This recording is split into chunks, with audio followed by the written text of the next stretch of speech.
All right, everybody, welcome back to the Killer Main podcast series. Today's episode is Pinhead, and we have the one and only Field Agent Reaper, if they would like to introduce themselves. Yo, yo, yo, it's Field Agent Reaper, Killer Main. I do main Pinhead. I've been playing DBD around the time Nurse came out, but Dead by Daylight became my main game when I picked it up on Xbox around the time that it went to Game Pass when Ghostface came to the game.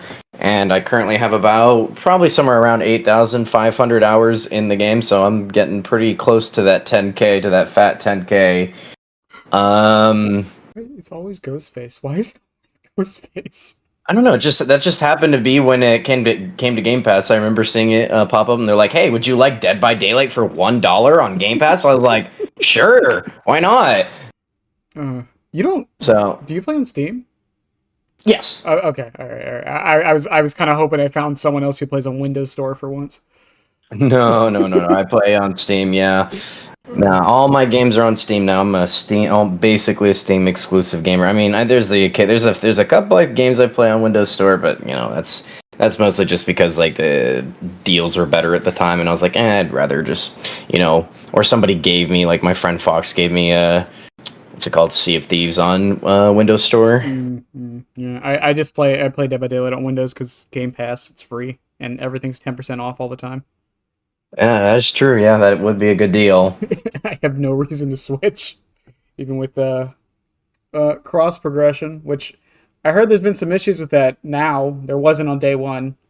I don't. The only thing I have heard so far about there being an issue, because I've actually heard it has been basically a seamless, almost perfect system. But I've heard that there were a few people that had just a couple killers relocked. But I heard that some of those people just reached out to support and they were able to get it fixed. But other than that, I've actually heard of no issues. Like I did cross progression. I transferred about 3,500 hours worth of stuff and cosmetics over to my PC account, and that actually worked perfectly. I had zero issues. Yeah, I'm waiting. I'm gonna do it because I'm gonna play Chucky on my Steam account since I've never played on it. See how he does Mhm. against new players. Oh, it's gonna be a devastation. Chucky is a absolutely disgusting Before pub stomper right now. and before anyone's like, "Oh, you're just gonna go in there and bully him," I have rules. All right, to hook everybody. No perks, no add-ons. I'm just curious how they play against base Chucky. That's all. Oh, good luck to them. That'll be in like 2 weeks. Well, I mean, I guess you answered already the first question of how long you've been playing DBD.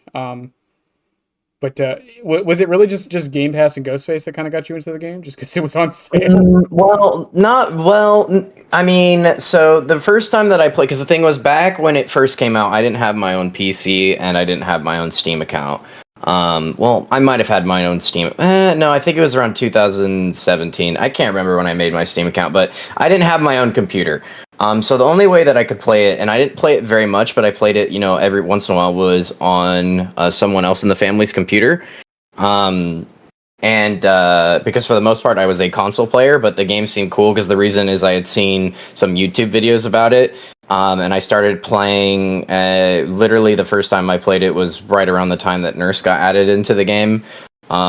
Huge like throwback. And then I only played it every now and then eventually I saw that it came. Excuse me, sorry, I just finished dinner. To Game Pass, and I decided, because like the offer was literally $1 for 3 months of Game Pass, and they're basically like their picture game for multiplayer games. Because I was looking for multiplayer games, I was like, I want to find something new to play. They're like, oh, Dead by Daylight is on Xbox. Would you like to get it on Game Pass for $1 for 3 months? And I was like, oh shit, sure, why not? And then that was just literally when Ghostface had just come to the game. So that was, and after that was when, now that I had full access to the game on a device of my own, that is when Dead by Daylight became like my main video game, and I start my main multiplayer game. I had been playing a lot of Siege and Fortnite at the time, but Dead by Daylight, like, it was really cool to finally have like my own account. And I was like, oh hell yeah, let's go ahead and grind this, and it was a real good time. So then I just started playing it and playing it. And then it was around the time that I'd gotten a job at Best Buy that I was able to buy all the parts to my own PC, and then that's when I slowly started kind of inching over to PC. I kept like swapping back and forth between playing on PC and playing on Xbox, and then eventually people like Bronx were like, "Bro, you should just commit to PC because it's just better." And I was like, "Yeah," and then that's kind of when I went full into PC. So. Yeah, I think other than a few hiccups, I definitely prefer PC. I mean, PC Master Race and all that, but I don't know. Other than like, every now and again, you got to do like troubleshooting for some games and things like that. Other than those headaches, I definitely prefer it. Were you making? When did you start making content? Um, Honestly, I could actually find out right now exactly when I first started making content on Dead by Daylight now. It was actually quite a long time ago. Let's see. I can actually pull up my video producer and go to highlights. And I should have literally the actual exact date. It looks, well, almost. So it looks like the first time that I made a piece of content was late 2019. That looks about the time when the first time I started making content or started streaming Dead by Daylight was somewhere in 2019. So it's been, 5 years. yeah, so quite a long time ago. It looks I totally forget it was a Bubba game. Oh my gosh. That's my first ever highlighted game of Dead by Daylight was a Bubba game. Do you Um do you remember your first game of Dead by Daylight at all? Because I remember I vaguely. I was playing Claudette. I was playing Claudette and I think it was a Wraith. I can't remember, but I just remember I was playing Claudette and I was like actually like it was like a horror game still, like it's like now it's like this game doesn't scare me at all, but like I was playing because I decided to play Survivor because I didn't feel confident playing Killer because I didn't like know what I was doing. So I was just like, I'm just gonna hide and maybe that will do something. And I just remember it was pretty terrifying. It was kind of scary because it was like, oh, I don't know what the hell is going on, what I'm doing. So I'd only know what kind of like, because it was like one of those things where I'd seen YouTube video footage of it from creators, but I didn't really know what was going on or what to do exactly. I just know it looked really fun. So, but I very vaguely remember my first game of Dead by Daylight. Unfortunately, it has been quite a long time. I think So, I think my first game I played Pig because I was a degenerate and bought her, and I just crouched around the map. I didn't chase anybody and just kicked gens for like an hour. that's funny. That's funny. Um, so the big question, and I'm sure you get asked this a lot, and anyone who mains a character usually does: why Pinhead? Oh, there's a lot of reasons. I love Hellraiser. I think Cenobite design is sick. I think Doug Bradley's voice lines are sick. I think Pinhead's design is absolutely sick. His power is very aesthetically pleasing to me.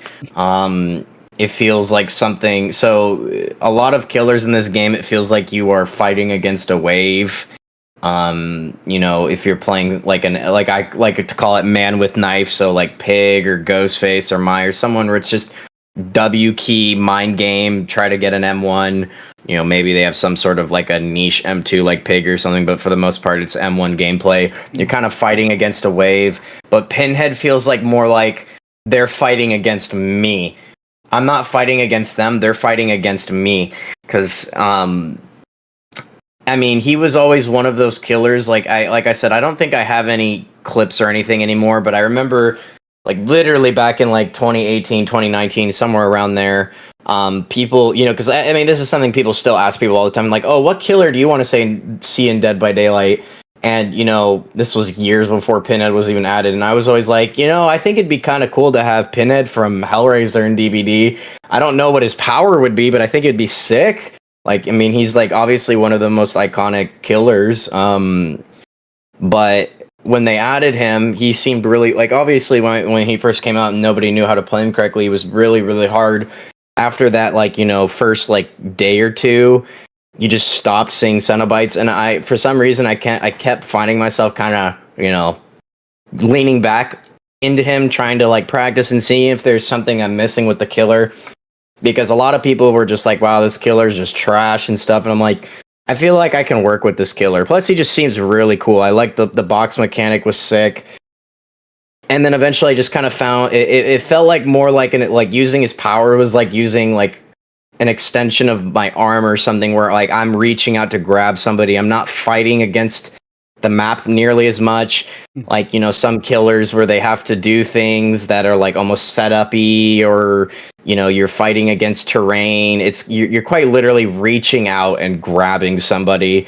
And if you're really fast and snappy with that, then you know it feels like you are the one who's dictating how a chase is going to go instead of the survivor dictating the chase, because of the fact that maybe they're playing a strong tile. It's like I have the capability to do something to the survivor to actually outplay them, if I'm playing well, of course. But yeah, it's just like it's just everything about the character. Like, you know, again, because like one of my earliest like Halloween memories was going to a spirit store, and I just remember seeing this giant. It was like this 6 foot tall, and this was when I was still a little kid, like literally like a little kid.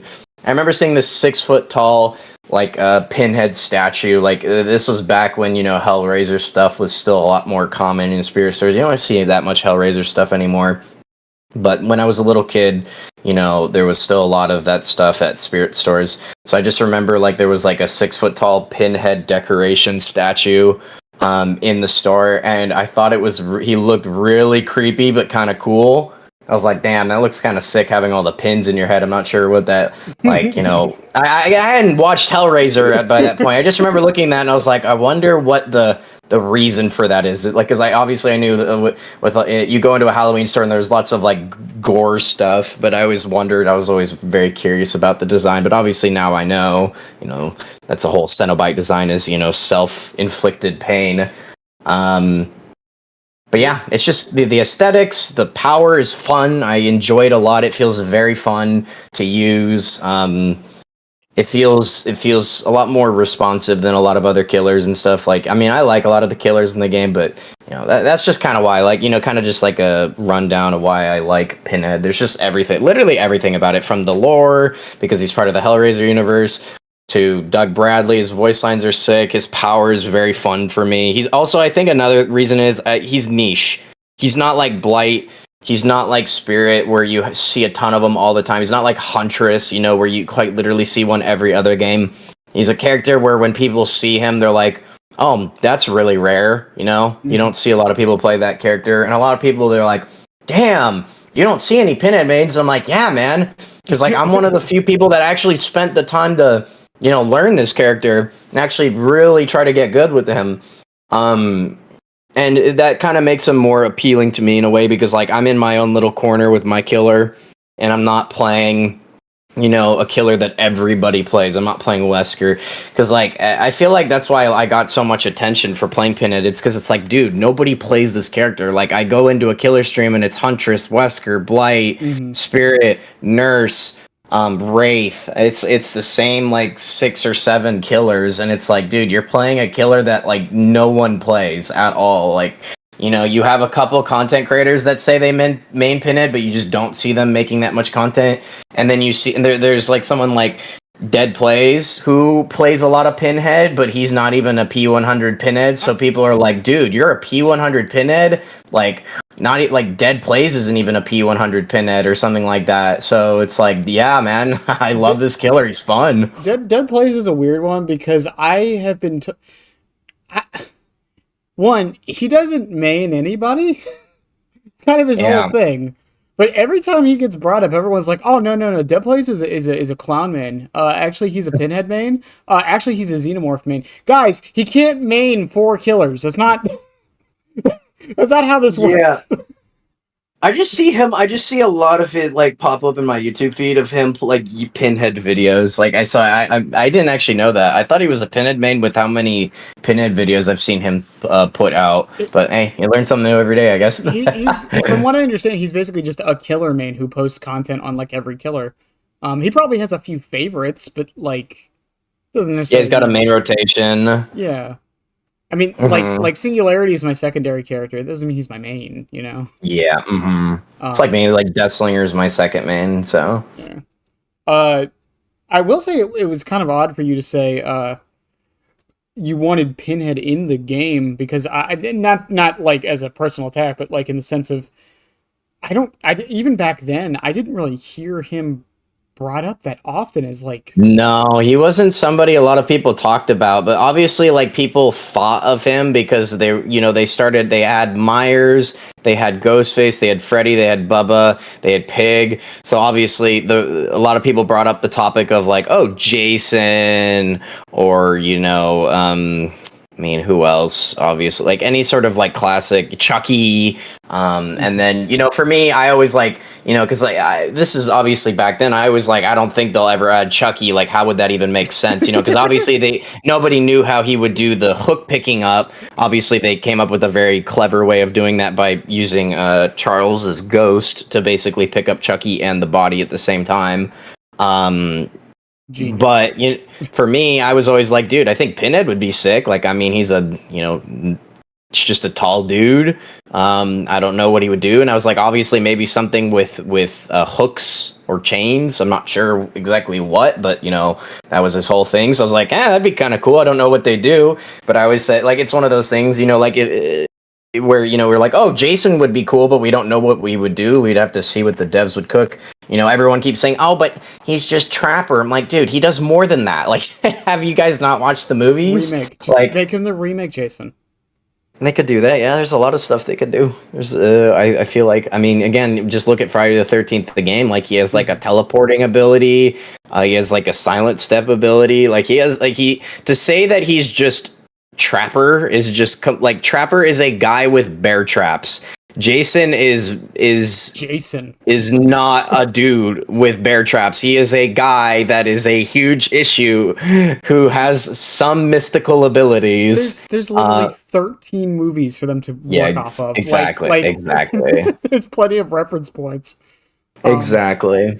But I think Pinhead, and I've mentioned this before with Xenomorph and Chucky as well. I feel like Pinhead like falls into that category of everyone knows who Pinhead is, but no one really he's not popular. Does that make any sense? No, yeah. I mean, he obviously was part of a very niche like series. Like, it was popular amongst horror enjoyers, but when people think of horror, obviously, probably the two most, I'd say. Well, I mean, I'm gonna be. I think obviously I think the 2 to 4 most popular, like when you think of like iconic horror, is obviously number 1 is Michael Myers. Everybody knows Michael Myers. Mm-hmm. My parents know who Michael Myers is, and they hate horror movies. Mm-hmm. They know who Michael Myers is, and then you'd be like Ghostface, Freddy, and then I'd say probably Jason as well. Like those 4 are probably the most iconic. Then Leatherface starts to become a little bit on the not as well known, and then you look at characters like Chucky and then Pinhead. I mean, they're all iconic, but obviously there are ones that are more popular. Like I said, everybody knows who Michael Myers is, even if you aren't a horror enjoyer. The dude with the white mask who doesn't say anything, that has a kitchen knife. So I think Pinhead's been kept alive, and this is nothing against the Hellraiser franchise. I love it conditionally. Let's say that. mm-hmm. I think the Hellraiser franchise has been kept alive by pop culture references and things like that. Oh, absolutely, it's referenced absolutely all the time, and people don't even know where the reference is from, but they know. That character. Well, they know who Pinhead is. Yeah, they know who Pinhead is. I mean, he's been in Family Guy. I mean, hell, they even did like a joke spin-off of Hellraiser and Rick and Morty, which was pretty cool. There's a bunch of Robot Chicken did like 6 or 7 skits with Pinhead in it. Yep. Mm-hmm. Yep. Yeah, and I that's definitely also because I think he's more ironically accustomed to like nerd culture, especially back then. Yeah. Yep. Mm-hmm. But we'll get a little bit more into the power later with like the adaptation, because I do want to say I think they did an amazing job. But Pinhead, I think his adaptation into the game was incredible. Like they said, we want him to be able to shoot hooks and chains at people, and they managed to. I mean, in my opinion, I think he's the best licensed adaptation in the game. Like, you look at a character like Nemesis, And I'm not trying to hate on Nemesis, but his adaptation is dog shit. Oh Like, no, no, no, dude, you no. look. The Nemesis players agree with you. Don't worry. Yeah, okay, good. That's good. But like, dude, like he just doesn't have that same unstoppable force that he does in the RE games.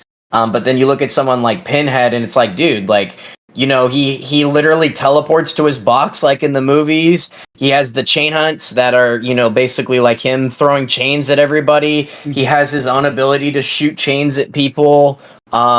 The music, his tear radius music is very offsetting to the fact like it is one of the few that instead of more like it's hard to describe it. Obviously his tear radius music is very different from the rest of the cast It's not in the game. bombastic. It's more suspenseful.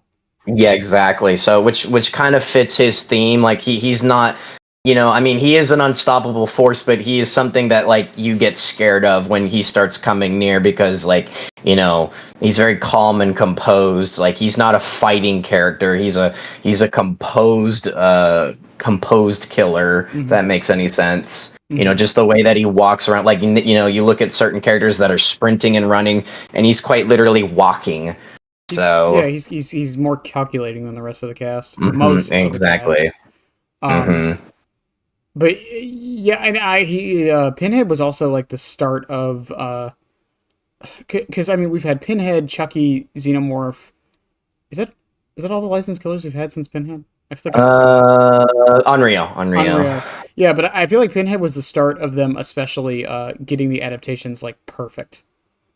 Um, Yeah, I will say that kind of the exception to that might be Ringu because I feel like since they've reworked her several times, like I mean, she's kind of hard to add into this game. Like her whole thing is kind of fucking with someone one on one, mhm. but they've designed her in a way it's like, oh, the TVs they give you the curse and stuff, and it's like I don't know. Like I feel like that. I mean, she's hard. She like I'm gonna be honest. If you were to tell me, hey Reaper, we're adding Ringu to the game, we're adding the Onryo to Dead by Daylight. How do you want to handle their power? I'd be like, I have literally no idea. Obviously, something to do with televisions, but I don't. How do you handle something like that? Like because like again, how do you make it? So it's like, oh, what if I just made it so that every person has 7 minutes and they die, or they have to do something, but 7 minutes is a long time, but it has to be 7 minutes because it's 7 days in the like I don't know, like it's like one of those things where it's like they did what they could, and I think it was all right, but I think that one's jumbled. But I will say Xenomorph was pretty good. Like his ability to like walk on all fours and have his tail to stab people and then go underground and crawl really really really fast and be stealthy. Mhm. I think that was cool. As much as I hate playing against Chucky, and I personally think like that's a topic for a different day. I think he's very unhealthy for the game right now. I think he is not in a good spot. He is a little too oppressive. Mhm. But that's a topic for a different day. But other than that, I think like his whole design of like he runs around really quiet and he hears footsteps all over the place, and he can like run at you really fast and jump at you and then stab you, and then crawl under pallets and stuff like that. I think that's all really cool and that was handled well. But gameplay is kind of different than aesthetic. But yeah, no, I do agree that I think they were doing a much better job. I think. Oh yeah, there's also Vecna. I think Vecna was handled again. There are issues I have with Vecna too, but I think his whole like, oh, I have a bunch of different spells that I could use. Like I think that was really cool. They did a cool job, and I'm curious to see what they're gonna do with Dracula. I think In it. I think with Vecna in particular, they were able to use because Vecna was kind of a hard one to do because it's Dungeons and Dragons. Everything in it is very modular, so they, in theory, could have done anything they wanted. Yeah. But I Hmm. think the way they handled Vecna was a really smart way to do things. No, definitely. As far as the others, I mean, I think Xenomorph. Like some people complain, like it doesn't feel like Xenomorph sometimes, but I think given the limitations of Dead by Daylight, because Yeah. Xenomorph can't crawl on walls. It's not going to happen. And even if she could, you would hate it. Yeah, no, I mean, again, they have a game design, a flow they have to hold. Like there are certain aspects that just can't be met without it starting to become ridiculous. Hmm. So I think that for what they're working with, they're doing a pretty decent job. Yeah, and even some of the more problematic ones, which I will agree that Chucky is still not in the best place he probably could be, but I think from like an adaptation side of things, I think they nailed it. No, yeah, definitely. They just have to find a way to kind of mold that with the gameplay now. And then I think that would be just really awesome. But because again, it's hard to, I think, to get aesthetics done well, but also have it translate well into gameplay. That's one reason why, like I said, going back to Pinhead, why I think Pinhead is so awesome because a lot of people are like, "Oh, he's a solo queue pub stomper," and like it's true, Hmm. but that's just because Survivor players are idiots. Like it's not because he's unbalanced or that it's because people are morons. Like it's just plain and simple. Like the people are like, "No one does the box," and it's like, "Well, then you do the box." Well, I don't want to do the box. Well, Well, then there's your there's problem. your problem. There's your problem. Okay. And it's like, well, what if I can't do the box? Okay.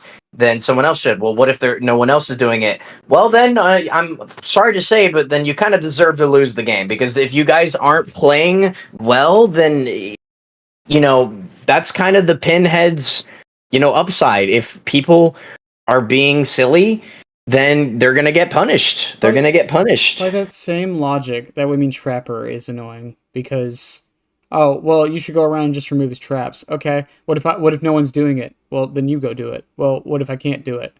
Well, then And well, I don't know what to then tell you. unfortunately you're gonna lose the game. That's just how it is. That's how it is. If and at that point, don't blame the killer, blame your teammates. I That's can. that's one reason why I don't play that much solo queue anymore. It's like if I'm playing Survivor, I'm typically playing in a 4-man because it's like I get it. It's like, I get it. People are like, oh, well, someone needs to go do the box. I'm getting chased or whatever, and no one's doing it. Now I'm getting punished with a chain hunt because, the Meg is, hiding in the basement, and the Claudette's in the corner, and the Dwight's in the locker. And it's like, wow, nothing's getting done. They're not even trying to do gens or whatever.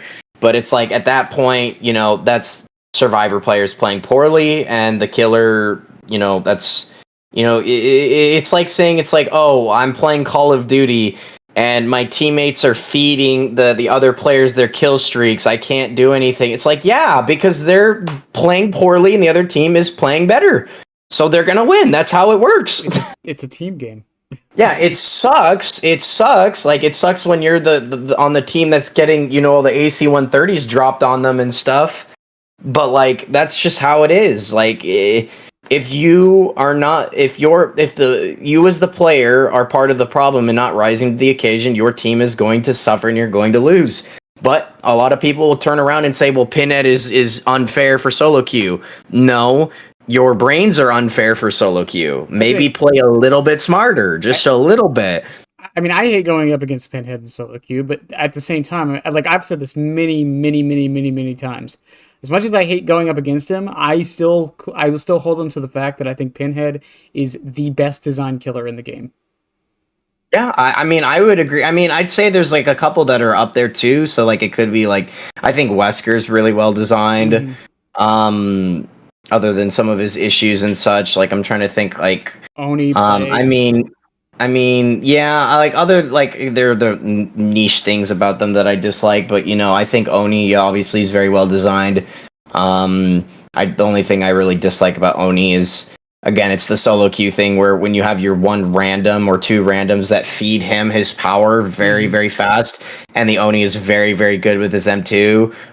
It becomes very difficult to play against him because he's just downing you over and over because other people are making mistakes, and it's like, well, you know like that's the kind of the stuff that sucks. And like I get it, like I mean that just comes down to like the people that you're playing with. Yeah, Like I but said, that's part of the reason why, like I said, I just try to stay away from solo queue at this point. Like I'm not going to get frustrated. I don't want to get frustrated at the killer because my teammates are being bad. I'd rather just play with people that know what we're doing, and if we lose, then so be it. yeah, and I mean you brought up Call of Duty, but I've said this so many times when people complain about solo queue and Dead by Daylight. Name a game that has good solo queue. Um, That's a multiplayer PvP game. that's a multiplayer PvP game.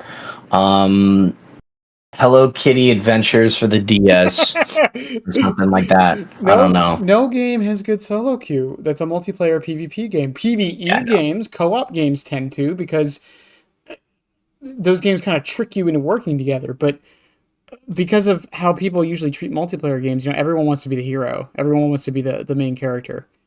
Yeah. So, and when you're relying on other people to do things, and especially in games like this where they kind of have to make it so you have to rely on other people, it's very frustrating when you feel like you can't do anything unless your teammates are. And there's Yep. nothing the devs can do about that. I don't care how many HUDs they add. I don't care if they add voice chat. I don't care if they have a little thing that tells them, hey, you should go do this. It doesn't matter. Yeah, no, unfortunately there's just no way to fix that. Like these players just need to get better. But obviously like that is a struggle because a lot of these people would rather just DC immediately. They're the first person to go down and instead of trying to learn and adapt, it's no, I'm gonna go next and see if I can get a game where someone else DCs and then I get hatch, you know? What do you mean? Definitely didn't see someone gloating that they had a 5-hour DC penalty the other day. Yeah, man. I just don't get. Just don't play the game. Like at that point, just don't play the game. Go do something else. Like it's just not worth the time and effort. If you're not, if you're gonna be like that. I don't shame anyone who DCs. I personally never do, at least on purpose, unless it's like something catastrophic, like I'm stuck because of a bug or something. Um, but like I don't understand the mentality of DCing like every other match. Every time I you don't see know, a killer, man. you just don't want to deal with. Oh, killer loaded into the game. Time to go next. GG, go next. Like I don't know. Like I despise going against Huntress. I still play the match out. It's not. Same. I hate Huntress. Yeah, DCing isn't fair to my teammates, and it's not fair to the Huntress. Yeah, at that point, it's like I try. I'll only go next if someone else DCs, then it's like okay, I'm going next. The game's over. Like someone DCs at 5 gens or kills himself on hook at 5 gens. It's like I'm like at that point, it's like I want a full game. Mm-hmm. I don't want it to be like I'm struggling to get a gen because the huntress keeps ping ponging off the other two or they keeps coming over. It's like nah, dude. At this point, I'm just gonna go next. I'm gonna find a fresh game, see if I can get someone where like a team yeah, if someone else goes next, then I'm most likely going to go next too.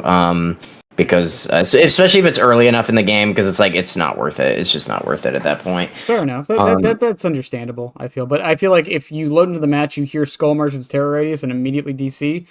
I don't care how much you hate Skull Merchant. Suck it up. Like, Yeah, I mean, they should just try to play it out. uh, I did mention how I do think Pinhead is probably the best design killer in the game. With that being said, no killer's perfect. Is there No, any? there's no such thing as a perfect killer. Is there any changes you would make to Pinhead? This includes base kit. This includes add-ons. Oh yes. I mean, there's quite a few actually. I'd make base kit. I'd like to see. Personally, I think having flickering television and liquefied gore be base kit. I think honestly that would be nice because I'm gonna be honest. If you're not running any sort of add-ons that give you at least some sort of advantage against the box, like the box, because like it's crazy how like because again my favorite add-ons are Larry's Remains and Frank's Heart. Those are my add-ons because they allow me to play around the box. With the way most maps in the game are designed, without those add-ons, it is almost impossible to play around the box unless you play 100% perfectly. That is almost never going to happen because it is almost impossible to play 100% perfectly. Because you'll have to be in the right place, you'll have to be calculating.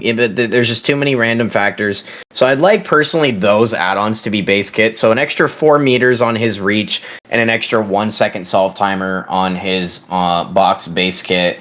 I would personally like to see most of his brown, yellows, and a few of his green add-ons reworked because I'm going to be honest, they're quite pointless and do nothing interesting. Like, for example, his box timers add-ons, the ones that reduce the time it takes for the chain hunt to charge, they don't do anything. They're completely pointless. I would be more interested to see maybe like an add-on that makes it so that you come out of your when you hit somebody with a chain, there's like a second or so before you can actually do something. Mhm. That like lingering effect. I'd like to see maybe an add-on that reduces that time by a little bit. I'd like to see an add-on that makes it so that like if you chain somebody and you kick a pallet within the next like 4 seconds, the pallet break is 5% faster. Same with the window vault. The vault is 5% faster. Just little small things like that. I'd like to see a couple of his add-ons, like for example, his power recharge. I'd like to see those add-ons combined into one, because having them as two separate add-ons is, I just think, is terrible. Like they're already not that good, so having them as separate would be bad. But putting them as a single add-on might make them a little more interesting because then you can pair it with something else. Um, I would like to see. I think honestly, having original pain get reworked to something else Oh my because right, god. it's pretty much just a tunneling tool. I like to when I use it, I try like I don't even use it that often, but I like using it to try to reset heals and just harass people that are humping like a generator or something. Like I'll keep tagging them. Like I try to use it more of like as a utility than a tunneling tool. Is there Um, is there any downsides to original pain? I don't remember. No, there's No, there's not. no downside. There's no downside. There's only two add-ons that Pinhead has that gives him a downside, and that's his meme add-on and then NG Fang. Hmm. But yeah, I'd like to see Original Pain maybe get reworked in a way so that it can do something else. Because like I'm gonna be honest, it's pretty much just a tunneling tool, and just kind of obnoxious. I'd like to see it maybe do something different. I would love. I mean, this is probably going to be the hardest change, and this would probably never happen. But this is like a dream of mine: is to make it so that if you wall bang somebody, so you hit somebody through a wall with a possessed chain by placing the gateway through a wall, and then you hit them, there is a delay before the environment is allowed to start breaking chains. So it rewards you for actually using the power the way it was designed, like hitting somebody through like a wall, like like you're in a tile or something and you can hear them on the other side of the wall and you're like, what, I'm just gonna flick them, I'm gonna place the gateway and insta send it and bind them, and then you do that and then you hear ting, ting, ting, ting, because like there's like a trash barrel or some random rock or whatever that snaps all the chains and you're like, oh, that's cool, thanks man. But I'd like some sort. If that means that there would have to be a nerf to impaling wire, I'd be okay with this. Like because I know a lot of survivors hate impaling wire. Because but the thing is, it kind of alleviates an issue with Pinhead because for the most part, you can't control the chains and like you can place the gateway in a way that makes chains spawn in a way that they're not going to be touching something the second that they latch onto the survivor. But sometimes you have this really bad grouping of chains, like you'll hit somebody and a chain will spawn in a weird way slightly farther away than normal that makes it so it's very prone to get snapped by the environment. I'd like to see some sort of improvement to that system because sometimes you can place the best damn positioned portal and then hit somebody Hmm. and the chain will still spawn in an angle that lets it get snapped even though you technically played it correctly. You get punished because of RNG. So like I would love to see that get improved just a little bit. Doesn't need to be a ton, literally just a tad. And like I said, if that would mean that impaling wire would have to get nerfed a little bit, I'd be totally cool with that. um but other than that, those are like the main things with Pinhead, like a couple small little buffs. Like I said, he does, and at the end of the day, if they were to do none of this, I don't think it would be a huge deal. But like I said, it would be small things like making the grouping of the chains a little bit better so that they're not spawning next to things that instantly snap them, Hmm. which seems to happen quite a bit in certain That's areas of maps. that's probably something they're always like. It's similar to Nemesis Zombies. I'd assume the AI behind that is something they're constantly working on in the background and just never tell anybody. Yeah, I like it's one of those things where though it's like it's no like I mean they could be, but I don't know if they'd ever say anything. But yeah, those are pretty much the only changes that I'd like to see with Pinhead. Other than that, I think, like I said, he's mostly well designed. But those are just nitpicks, honestly, for me. Those are just nitpicks. There's one idea I've had floating around for a Pinhead change. I'm actually kind of curious on your thoughts on this. Most people will say, for the most part, at least in Chase, the the range extending, and basically hitting people with the long range uh, hook is not always the best thing in the Oh, world. I totally forgot to mention that. Yeah, that's something I not. So a lot of because the thing is, typically, like the way I play Pinhead, if somebody's a bit farther away than me, if they're W keying, I'm still gonna try to M2 them. A lot of people be like, "Oh, well, you shouldn't do that." It's like, well, I am because now it forces them to stay at the area Mm-hmm. that they're at. Like, even though I'm not going to get a hit or a down because of that, they can't just W key. Like, you're playing Pyramid Head and you try to use your power, they're just gonna leave that area and go to the next area.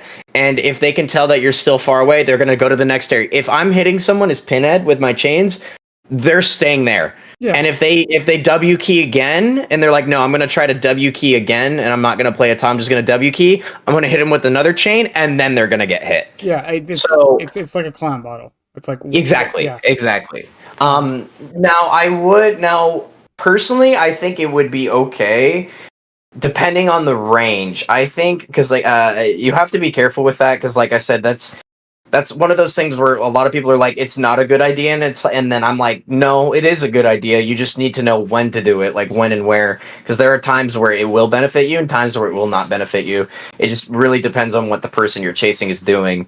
But personally, I think it would be okay if they, this is something I would like to see experimented with. Is the kind of like with Knight. If I hit somebody from farther away, maybe Pinhead should get a bit of a speed boost for a little bit so that he can kind of start to press that chase a little bit. Nothing that will help him get a hit, but basically close the distance faster and basically create the same outcome that you were going to get already, but just make that happen sooner, if that makes sense. yeah, So, my idea was kind of a simpler thing. Just make it so a max range hit produces one more chain. um, that could be okay, but the only thing is, again, you have to be careful with something like that because the question is then, does that fourth chain slow them even more than having full? Because like each chain attached to somebody will slow Hmm. them more and more. So if you throw four on somebody, they're going to be almost not moving at all. Like they're going to be almost completely frozen at that. Because like having three chains on somebody, you move at like 2.83 meter or something meters. Like you are moving slow, very very slow. So having four chains, it's like, no, we're just gonna have a fourth chain on there. I don't know how they'd handle that. Like I said, I personally would be okay with either giving him a speed boost or an additional chain, but I would like to that would be something that I would want to see actually put on a PTB Hmm. and tested, and then have like both of them see, like, test either or, and then be like, okay, yeah, this one feels better than the other one. Because at the end of the day, though, like I said, I don't want, like, I want it to be something. I want it to be something where it's not going to get him a hit or a down, but it's going to help him get over to that person faster and then line up that second shot, if that makes Yeah, sense. yeah, I Like got you. Yeah, yeah, like yeah, like you said, it's like I don't think it needs to happen. I don't think it's like a no, desperate no. need, but I would It's like to not. see it.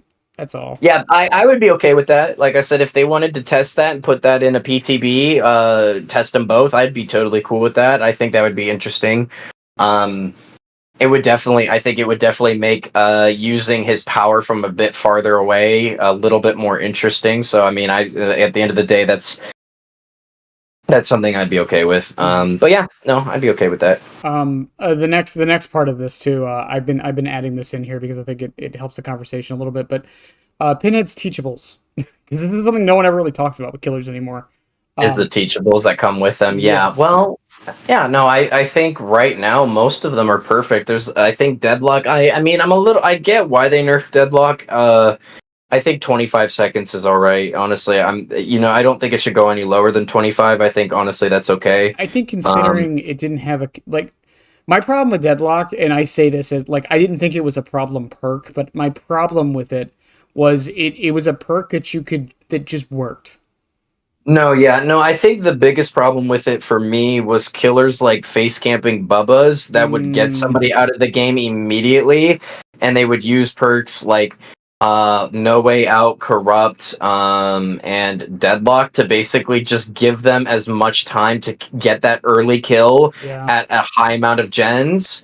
and then it sets the survivors up, because then if he starts camping a second person at like 4 gens, and there's a deadlock, like that's going to buy him enough time to get a second kill and still have gens up, just because the game has been delayed long enough. Yeah, and I I mean, Deadlock was one of those perks, and still is, where it's like, I don't know what slowdown to put on. I'm just gonna put Deadlock on. Yeah, exactly. It's kind of just like it's just like it works in every build. Like it's going to work. Like I will say, I feel like, I mean, I'm not sure if this, like, maybe this isn't my place to say, because again, I don't play that much Survivor these days. But Mhm. I feel like personally, maybe they could try to find a way to remove the.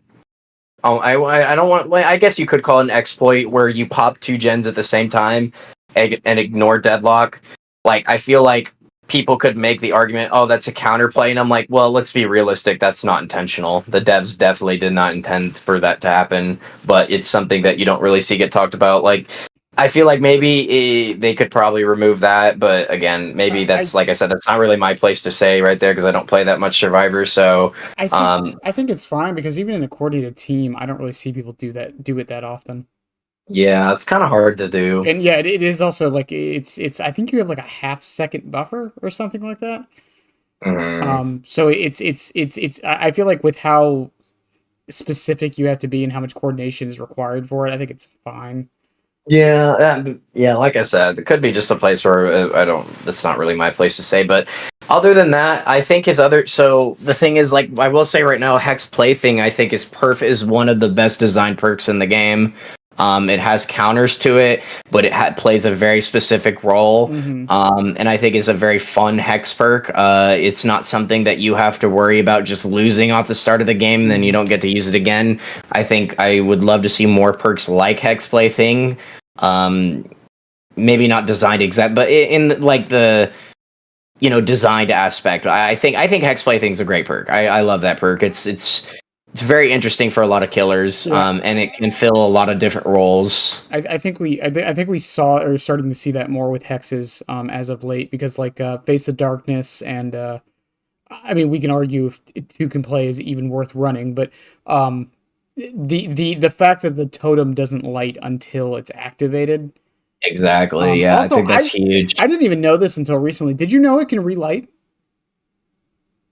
What do you mean? So let's say you get your two stuns and hex two Oh, complete. Hex. Oh, to complete. Yeah, yeah, yeah. I do actually. In fact, I have a very specific build on Pinhead that uses to complete, which is very Yeah, funny. I didn't know it could relight.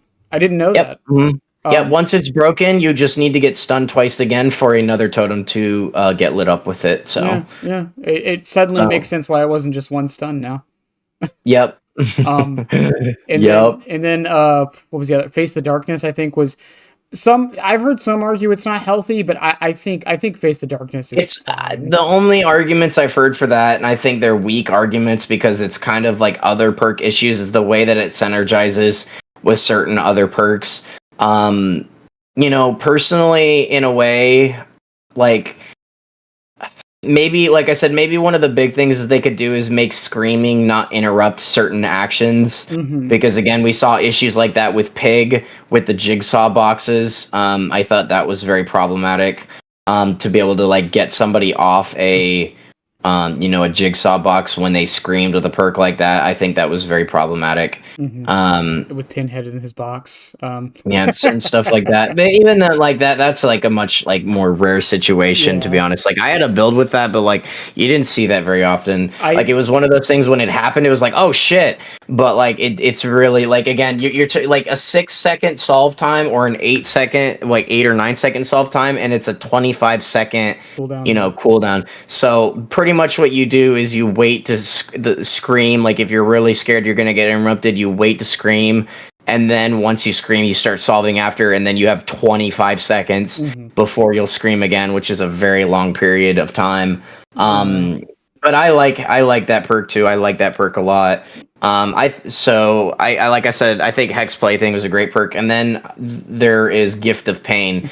I would like to see Gift of Pain buffed in a way that would make it much more interesting. So I think it was perfect before they nerfed Sloppy. Hmm. Now, because the Sloppy effect is nerfed, it's like it's just not that worth using anymore. And what I'd like to see with it is I would like to see them make it give permanent sloppy until the player is healed, because it's not something that you just apply as a hit and run. It's you are actually having to down people, and I think if they get pulled off the hook, they should be hit with the sloppy effect until they're healed, because again, it's an actual, like, there's only 4 hooks on the map. You actually have to chase and down people and then hook them on one of those hooks to get the effect in the first place. On And I top think of that would be much. Yeah, so because like the problem with sloppy was I can just hit you and then leave, and then you're sloppy for the whole game if nobody heals you. right. But I think with Gift of Pain, it would be totally okay to see it give permanent sloppy butcher effect. Is And then I is, go is, ahead. is it still bugged? No, it's fixed Oh, now. okay. So to my knowledge, it's fixed. But I think it would be perfectly okay if they did that. I think it would be perfectly okay if they did that. Yeah, I run it on Chucky because he doesn't really work with any slowdowns. So other than Pentimento, it's really the closest option I have. Yeah. Um, and Pain Res, but I'm not a fan of using Pain Res either, personally. But Mhm. yeah, like I think Get to Pain is a cool idea, and I like especially before the Mangle changes, the idea of like, do you risk the being injured all match, or do you power through it, but then you also have to deal with the gen slowdown. But I think the problem with buffing it, unless they get rid of the gen slowdown part, is just that. Mhm. Because I can understand why it's similar to like when Thanato was actually good for that 1 week.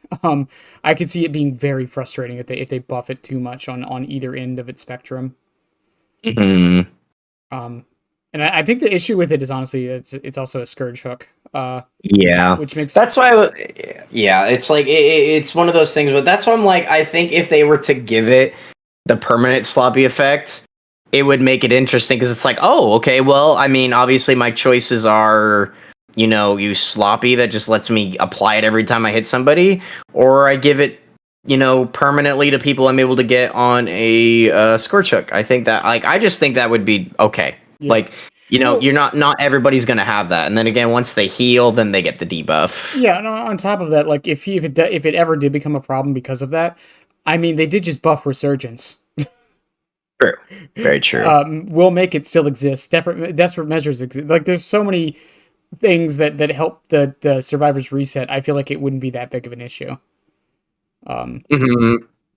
But yeah, like I think in Pinhead, like arguably Deadlock and Plaything alone, he's often a lot of people recommend him as a killer for people to buy just for his perks alone, just for those No, things. definitely. Like, I mean, part of the reason he has such a high kill rate is the combination of his base kit slowdown and the fact that all of his perks can act as slowdown. Mm-hmm. Like, Plaything is a indirect slowdown because people are going to go looking for their totems and then Mm-hmm. break them. Gift of Pain obviously makes it so that once they heal, they're doing gen slower. And then Deadlock, obviously, it just blocks gens every time something's completed, so it just buys you 25 seconds for every generator that's completed,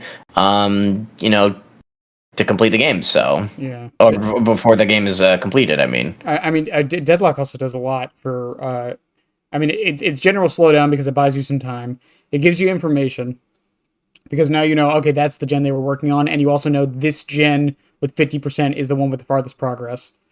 Yep. Um, Hmm. and it also one side thing it does that no one really talks about.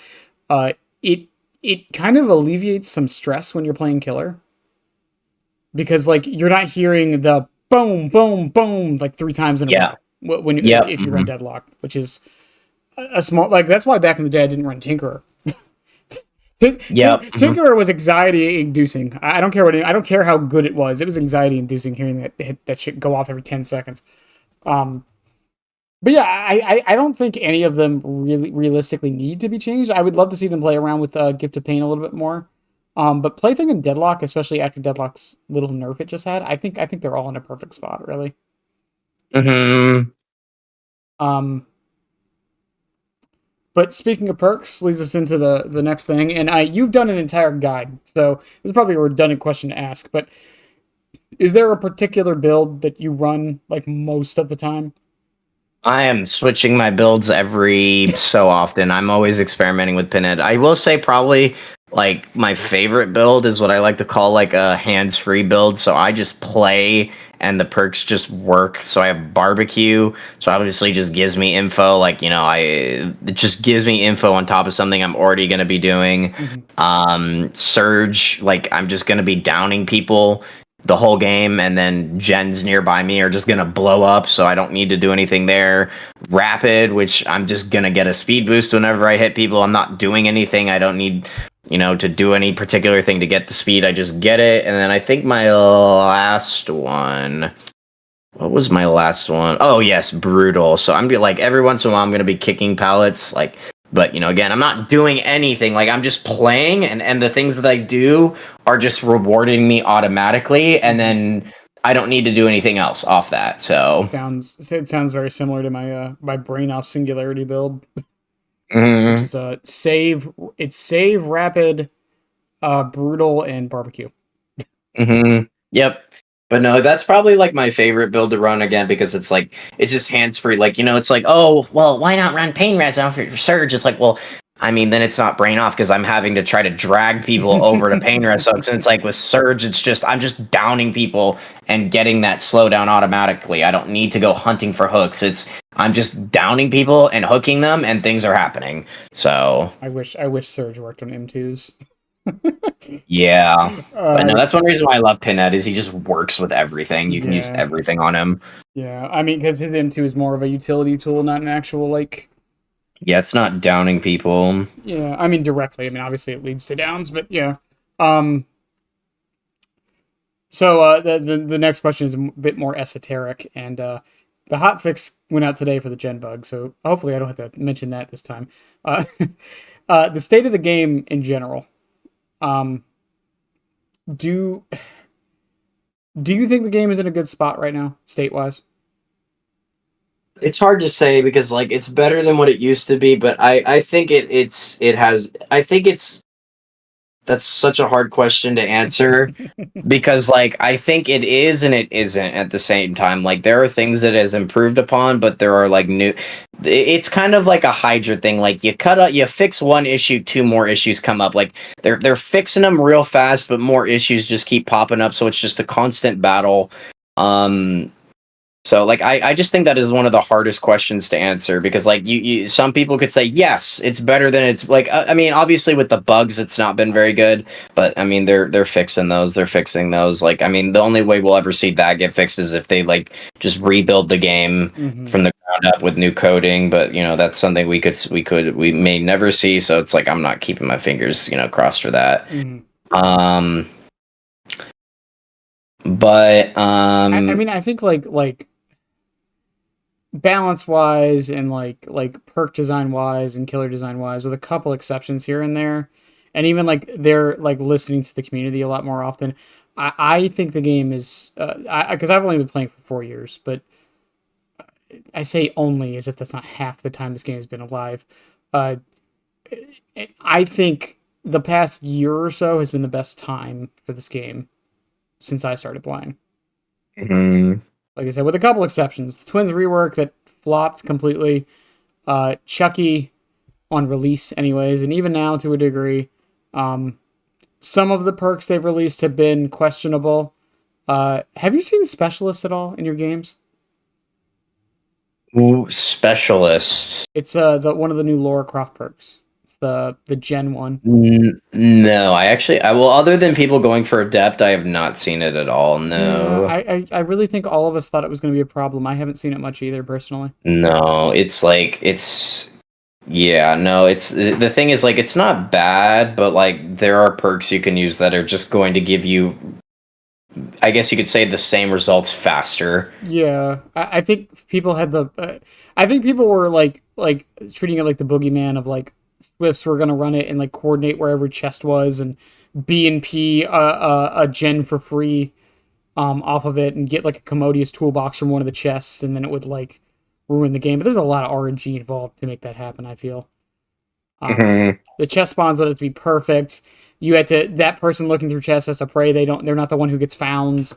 And then in solo queue, it's really not that great either. I tried running a pharmacy to kind of be a little cheeky and get a bunch of medkits around the map while I was doing it. Didn't work out too well. Yeah.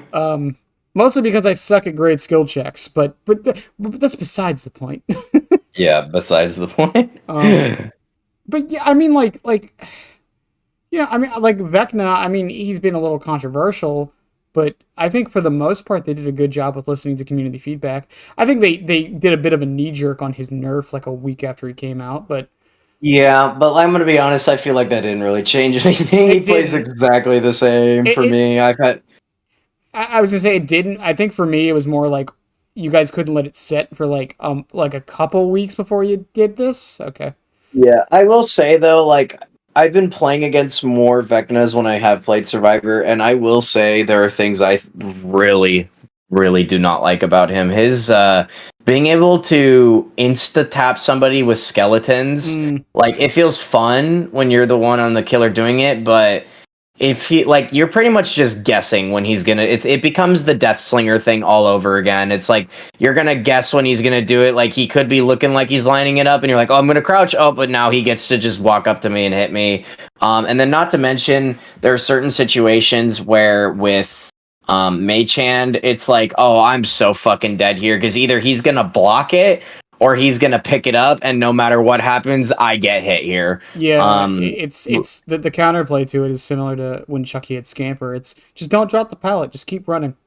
You're gonna yep, get and hit. then Yep. yeah, and see that's why like I feel if they're gonna nerf him, I feel like they're gonna work on the skeletons and the Mage Hand because I will say like because I've been playing a ton of Vecna and I will say if you just know how to use them both in conjunction with each other, Mm-hmm. sometimes it becomes a situation where somebody thinks I'm going to use the skeletons on them at the pallet and they crouch and then I just block the pallet and they're sitting under the a blocked pallet like a doof and it's like you're dead or it's I'm going to just throw it or something because like otherwise I'm just dead because maybe he's going to use Mage Hand to block it anyways and I'm this loop is too long for me to loop back around and then I use the skeletons and they're stuck in pallet throw animation and they just get hit and it's just kind of a lose-lose situation and it doesn't feel I can understand excuse me they can understand why they don't like survivors don't like Vecna very much. Yeah, I do think I do like the idea though because he's a killer where he's because from what I can tell from the design because crouching under the skeletons is intentional. Yeah, 100%. So from what I can tell from the design, he is a killer that has 4 utility powers. That is his entire concept. None of his powers are meant to directly down. Even the skeletons, you're able to dodge them very easily. So I feel like they were designed specifically to be a zoning tool. It's their whole point. Yeah. Yep. Now, whether or not they do that job too well is a whole other discussion because I feel like an easy change they could do, and I don't know how this would go about because I think it would make him feel clunky as hell. You can't just immediately swap spells as fast as he does. I think that could be something they could look into maybe. Potentially, yeah. But at the same time, similar to how they've done this to other killers, Pyramid Head I think is probably the best example. While I do agree it would probably be more,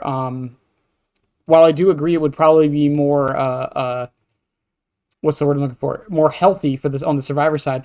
I think it would also be extremely clunky on the killer side because of that. Yeah. No, it would make him just feel clunky, but it's like, yeah, he's kind of just, he's in a weird position. It's like, yeah, it's some of these things are so hard to do because it's like, how do you keep a killer feeling smooth, but not feel horse shit, on the survivor end, Yeah, well, because I mean, some of the smoother feeling killers. I mean, how many people complain Nurse feels clunky? I don't think I've heard anyone ever say that.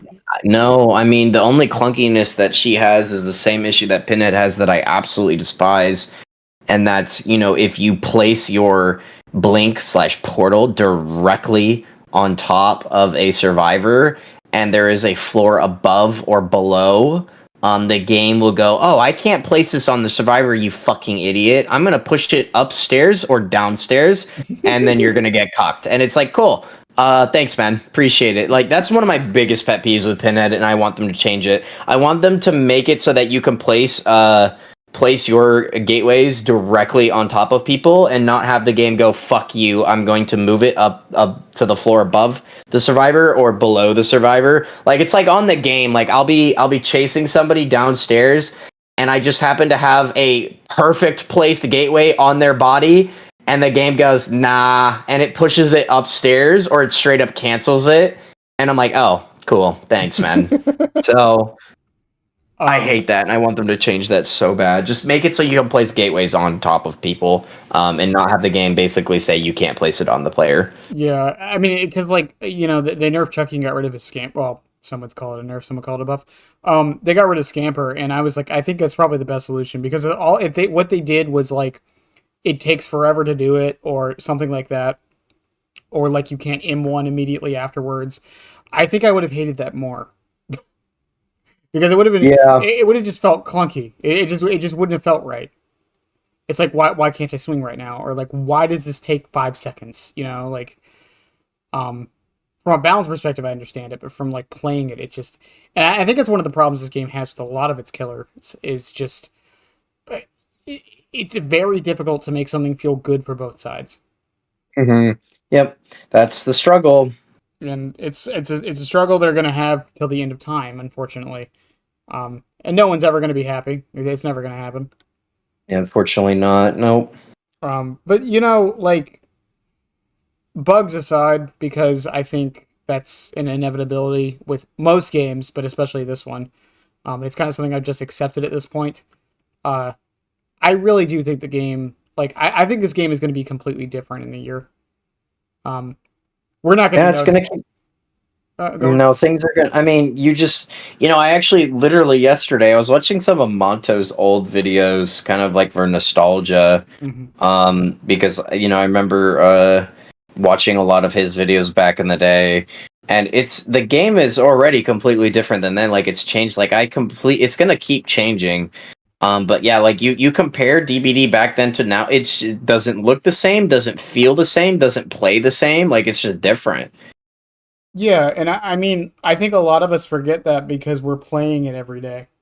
Yep. Like, Mm-hmm. we're the changes that happen to this game and most live service games are very incremental, right? Yep. Um, but those incremental changes add up. Like I said, we just don't notice it. Like Nope. Yeah, like we don't. even from a year ago, this game feels different than it did. Oh, absolutely, dude. Like, one of the biggest changes is watching gameplay from before. Like, almost like Do you have field of view set to 103? Yes, Max. Yeah, everybody. I think 99% of players have field of view now set to 103. And it's so weird looking at gameplay before then because it feels so much more scrunched. Like, I can never go back to anything lower than 103. I can't. Like, I literally will not be able to play the same. Just remember, I main Chucky, so it doesn't matter. Oh yeah, for you it doesn't matter.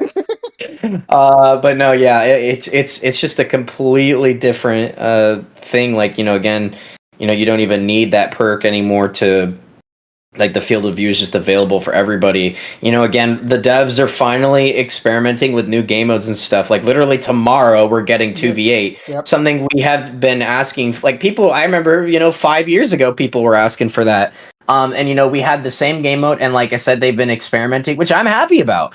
I want to see more game modes in Dead by Daylight. I think that's fun. The more different things they can do, the more happy people are going to be because there's more things you can do. Mhm. If you're not feeling, like playing the normal game, you can just try out a different game. Like, everybody loved the random perk. What were we? Oh, Lights Out. I was saying how Lights Out is. I think Lights Out was the worst game mode they've probably ever made. I think that. Yeah, no, it was not a very good mode. No, I didn't really enjoy it that much. No, I mean, from the limited maps to like some killers basically not working in it to no perks making Survivor very boring. Yeah. Like I think like I would love them to like just introduce a mode that's no perks like permanently, but like I really don't think it's very fun for Survivor. It's like half the fun of Survivor is the perk combos. Yeah, Um, I can agree with that. but 2v8, that is something everyone's been asking since I started playing the game, since you started playing the games. Like I don't think I'm going to enjoy it very much, personally, but I am glad they're doing it. Hmm. Um, because I think for a while there they were scared to do stuff like this, and even if for whatever reason, because they put a lot of work into 2v8 from what we've seen. Um, No, yeah, yeah, it does look like they put quite a bit of effort into it. yeah, and like if even if it does flop with all of that, I am glad to see they tried it. Yeah, no, I don't see it flopping though. Like, I just feel like the main people are gonna have are like the balancing things. Yeah, but in a game mode like that, I don't think it needs to be perfectly balanced. But I feel like if because my biggest problem with it is sandwiching. No, I don't even think it's that. No, because like that's part of the whole aspect of 2v8 is you can spread pressure or team up on one person at a time. Hmm. Like the issue that I saw were literally the kits. Like if everybody has the gen speed kits, the gens are gonna get done way too fast before the killers can even do anything. Because again, killers can only preoccupy two people at a time, so Right. that leaves literally six people to do gens. And if they have the gen builds, there's just I think how many they need to get what like 8. eight gens done. Like I mean that can be done really fast with that many people because again if all it takes is two people to run the killers for a minute, and if you have six people spread on gens, that's pretty much gonna be GG right there. Did they say if it was all maps or it's only the big ones, right? No, they have built custom maps for it, so Oh, it's technically none of the maps that we have. Like they said that it's like Thompson House and stuff, but they said they're all custom built. They're all like built to hold, you know, 10 people. yeah, and I know this is going to be like it's a limited mode. They said they're going to bring it back though, but with how much Yes. work they're putting into this, I'm kind of shocked they're not just going to leave it up. No, you see, the thing is, I'm gonna be honest. Like people keep saying, like, oh, they should just leave these modes as permanent modes, and it's like they can't. They can't. Like, I don't think I've been playing so many different games of different community sizes over the years, and the games that don't have more than 200,000 people playing every day, the queues start to suffer when you add more modes. Like, people were saying, oh, they should have left random perks mode permanently, and it's like I was already noticing near the end of the event that the queues were starting to suffer, and it's like people keep pretending that oh there's enough players, and I'm like no there's not enough players. Like that's why it's like it's okay to have these things be in for a couple weeks, and then we get a break for like a month, and then we get a different one for 2 weeks, Hmm. and then we get a break for a month. But like they can't have these modes be permanent because they are going to affect the queues, and I've already seen them affecting the queues, How especially if it's popular. It is going to affect queue times, and that will just not be good for the game yeah, if the queues are taking too long. it also has Riot League of Legends had this problem with Earth. I don't know what you know what that is. Um, Vaguely. I've only very recently gotten into League. so there's a mode called Earth, which is basically it's ultra rapid fire. Cooldowns are like 80% faster. Mm-hmm. There's no mana. Like everyone has unlimited mana. Everyone has like increased health regain by like 1,000%. Yeah. It's really fast. It's really it's just a completely different game. When they first introduced it as an April Fool's joke, and it was only Yep. supposed to be up for a day, people loved it. People liked it too much though, because what they Yep. noticed is when they got rid of the mode, they lost half their player base Yep. because people enjoyed that mode more than the base game. So they learned over the years that they can't keep it in permanently. They can bring it back every now and again. Um, No, it's good to bring it back because then people are going to go, oh shit, that mode that I like is back. Let's play. And then you get a lot of players that come for that mode. Um, but it doesn't affect the base game's queue times. It's like the best way to handle these things is have them in for a certain amount of time. take them out, have a little break, and then bring something else in for a little bit, and you rotate them in, every month or so, or every 3 weeks, whatever, the devs of the game feel like is healthy for the game. Mm-hmm. And then that way it's a good balance for both, because unless a game is Fortnite sized, like a game like Fortnite can afford to have 800 different game modes or whatever, because there's literally 2 to 3 million players playing every single day, even on like an okay day, like an average day. So Let me ask you kind of a personal question with this. How long is too long for you for a queue time? I do not want to be waiting more than 3-4 minutes for a queue. I don't want to be waiting like Oh, okay, okay, no, that's perfect. It's more reasonable than what I usually hear. yeah, Most, I don't want to be waiting. Like, people are like, "Oh, I'm okay with 10-minute queues if it means my games are higher quality." And it's like, no, I'm not. I don't want to wait 10 minutes. as I a don't want to wait. I want to play the game. Like, I literally, like, that's like I can sit there, open my phone, and play a fucking mobile game while I'm waiting for queue. I don't want to do that. I want to get on the game, boot it up, and play it, and then and there. Yeah, as a VHS veteran, yeah, I trust me, I know. uh, but I mean, yeah, I could see that being. I mean, I guess the easiest solution would be like, and now that we've had like 4 or 5 different game modes now, with 2v8, well, three, I guess. Anniversary was an event, not really a game mode. I mean, now that we've had like three, I think if we get a couple more, we can maybe do like every weekend it swaps. Like this weekend it's Chaos Shuffle, the next weekend it's Lights Out, the next weekend it's 2v8, you know. I mean, yeah, I'd be okay with something like that. Like I said, that's pretty much a dev's choice, though, Mhm. because they are the ones who get to see the numbers, like the full player counts on all platforms and things, and how that's affected. So, I mean, that's kind of like, we can tell them what we would like, and then they make the best judgment call The based off that. the other problem with keeping something like 2v8 in permanently would be then the devs have to start balancing killers around it. And I think that's something people tend to forget a little bit. Yeah. Because when they start making new killers, now that 2v8 is a thing, they have to start thinking, okay, how do we make this killer also work in 2v8? Yeah. Because that's something else that takes, like, work. Mm-hmm. Because even with them like changing some of the kits around, like Billy can't insta down now, um, which I think is going to be really interesting. Uh, having a what's the add-on? Is it a speed limiter or is that Bubba? Yeah.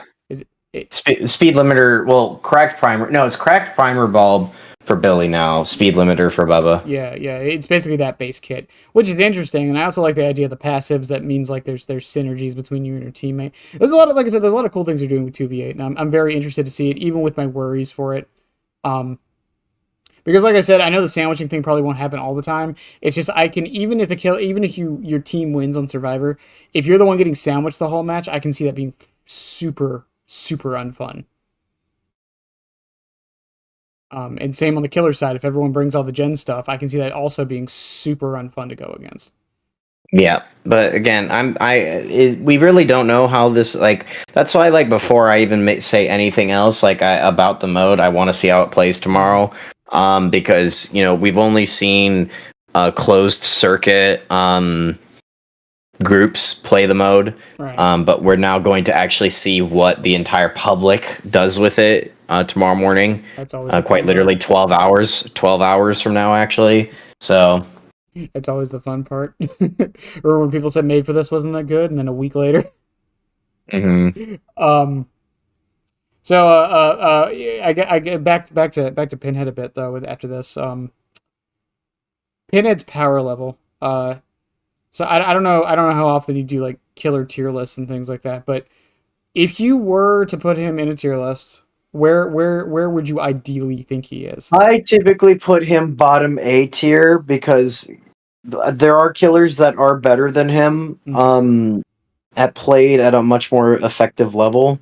But I do think that if you were playing Pinhead with a strong build and good add-ons for the situation, incredibly well, you will be able to dominate even some of the better teams. Obviously, it requires a lot of effort, but I think it's possible to be able to hit that level of skill with the killer.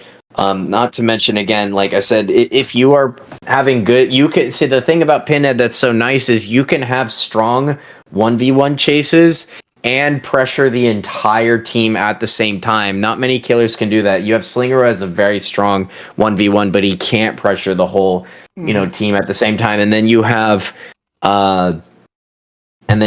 like killers like Plague that can pressure the whole team at the same time very well, but the 1v1 isn't nearly as good. But Pinhead can do both. So that's why I think he's very underrated, and a lot of people don't really give him the time of day to understand that. But I think if you're playing him very well, you can play much. You can get him low A tier. Yeah, I think if I was to do it too, I think it's probably about where I'd put him. I think with the 1v1 and 1v4 thing though, I think it's part of the reason why I think he's so well designed. Yeah, no, Because definitely. he's not really ever a bad choice.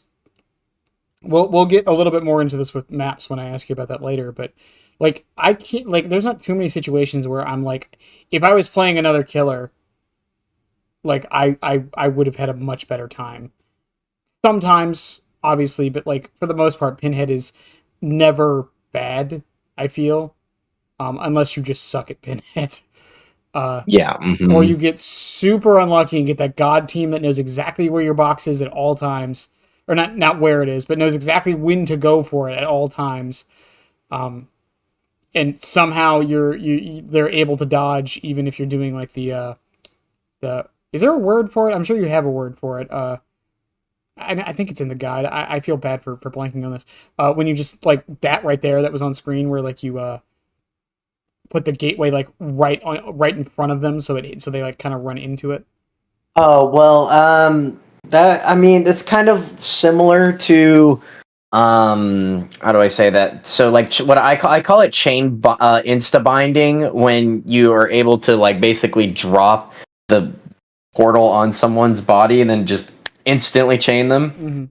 But if you're kind of leading it like that, I don't really have a name for that, but I guess you could call that basically to a degree trick chaining, because you're placing it in front of them and then waiting for them to run into it, or rotating it 180 degrees the second you place it and then hitting them that way. I think you could call that trick chaining.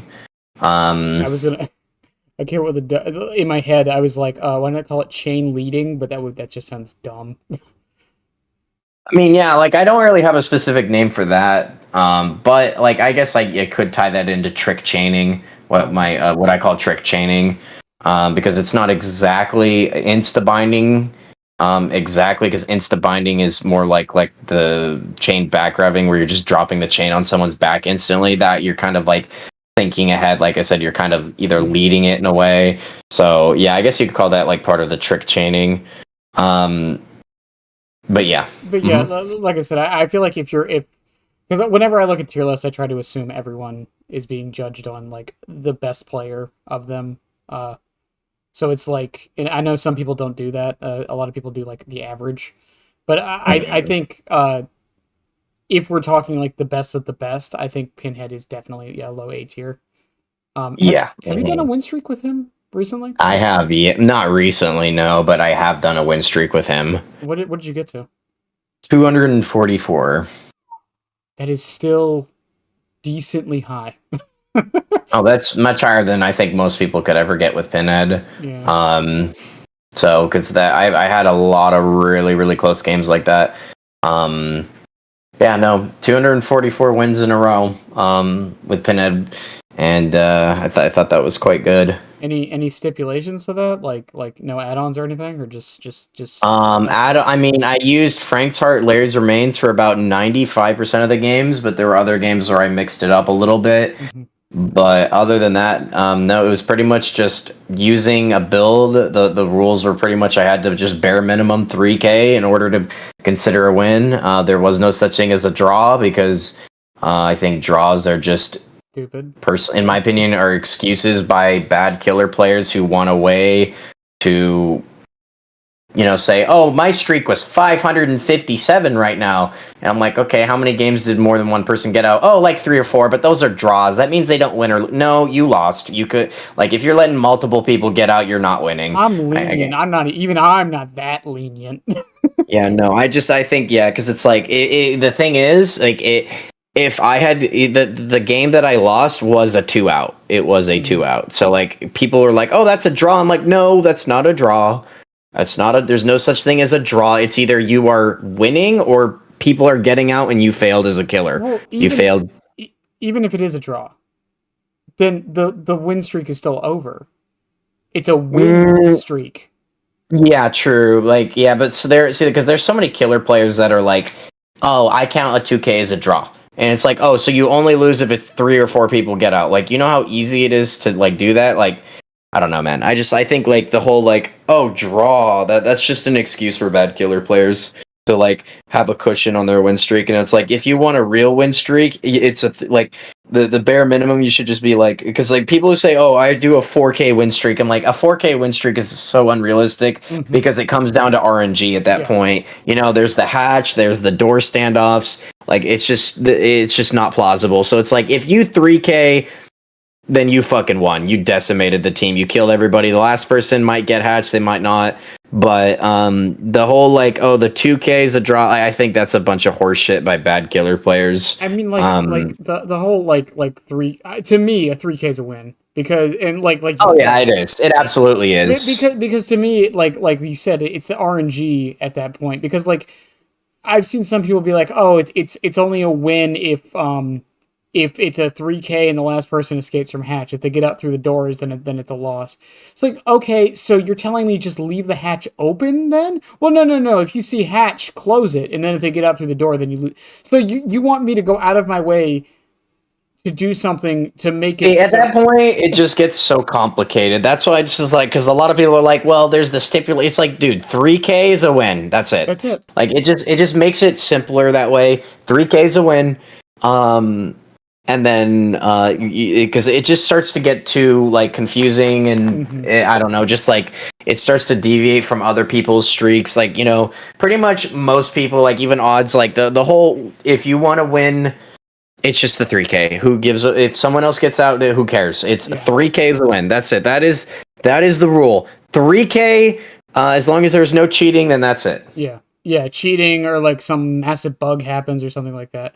I think for me, I did I've been trying to get other mains to try and do this. Some have said yes, some haven't. I did 50 games of Chucky. It wasn't a win streak, but I did 50 games of Chucky with no perks and no add-ons. And the whole point of that thing, because I need to redo it now that he's been changed, was to get a baseline on the killer, right? What were my average kills? What was the average match time? Which maps did I do the worst on? Because I thought that was like realistically the only way to get like an objective stance on that, at least as close as we can. You think you'd ever be willing to do something like that? Wait, sorry, hold on. Rephrase that again. Like, say that again. Here, got a little confused by the way that got worded. So I was playing Chucky for 50 games in a row with no perks, no add-ons. It wasn't a win streak. The whole point was just to get data. How many kills did I get? How long were the matches? Which maps did I do the worst on? Which perks did I encounter that were like the most common and ones that like messed me up the most? I've been a couple other mains have done this after I posted the results of that. Just the whole point of it was to try and get like a baseline on the killer. Because I feel like that's the closest way we can go to getting an objective baseline on how strong a killer on their own is. Well, I mean, it's not that I wouldn't be against that, but I don't know. Maybe I just like, because like I've played the killer enough that like I have that understanding. Like I've done plenty of games with just no perks, add-ons, or anything and stuff. But like, I don't know. I feel like I just don't care enough to do something like that. Like I've played Pinhead in every way possible. I feel like at this point I've done Winstreaks, stealth builds, quad slowdown builds, no perks, no add-ons, troll shit only. So it's like I think I already have like a very good understanding of where he is, and I just don't feel like I need to do that. No, fair enough. It's just blatant curiosity. If you're curious, by the way, it was 2.6 was the kill rate. Interesting. Yeah, I didn't tunnel or camp either. Oh, nice. Yeah, so honestly, 2.6 I don't think is that bad considering. What was I going to say? Moving on from power level a bit though. Do you and I'm going to ask this like I don't have your guide playing in the background. Do you have any tips for new Pinhead players? Number one, for new players, a lot of new players will use the power a little bit, miss a bunch of times, and then go, I'm not using the power anymore. And then you can't do that. You can't be doing. You have the thing is with Pinhead for a new player is you're gonna have to suffer before you start getting better. Like you're going to lose, you're going to miss chains. It's not going to feel good. That's where I was when I started playing Pinhead. I was losing and playing bad and missing, and it was only when I just kept pushing and pushing for those M2s that I finally started to get to a point where it was like I was starting to win every game because I was just M2ing people so often. Yeah, like I mean, fair enough. I think that's a problem with a lot of people when they pick up newer killers. I heard people say that about Xenomorph a lot too when they were trying to learn Xeno. They would miss like 2 or 3 tail attacks in a row and be like, you know what, I don't want to use a tail attack anymore. Yep. No, you gotta try to use the power. You got to. Now the big one, other than the obvious, which I'll shout after I ask the question. Any tips for playing against Pinhead? Do the box. Go on. Do the box is obviously one. Number two is when you see his hands start to come up, like don't just keep running in it. Like I see the thing is the thing that I noticed about Pinhead versus a killer like Slinger or Pyramid Head, when you put your power in the ground, your sword in the ground is Pyramid Head, or you start aiming in, people are gonna start juking like crazy. They don't want to get hit. Mm-hmm. But people are like, I'll raise my hand and start charging my power, and I'll even see people looking right at me, and it's like, oh, I'm gonna move, or I mean, I'm just gonna keep running in a straight line. Excuse me, and it's like, dude, you're like, and they go down in 2 seconds and they leave the game. They're like, bro, that's so unfair. What the fuck, bro? You're treating my power like it's a joke, and and because of that, you're gonna die in 2 seconds. I'm gonna kill you in 2 seconds.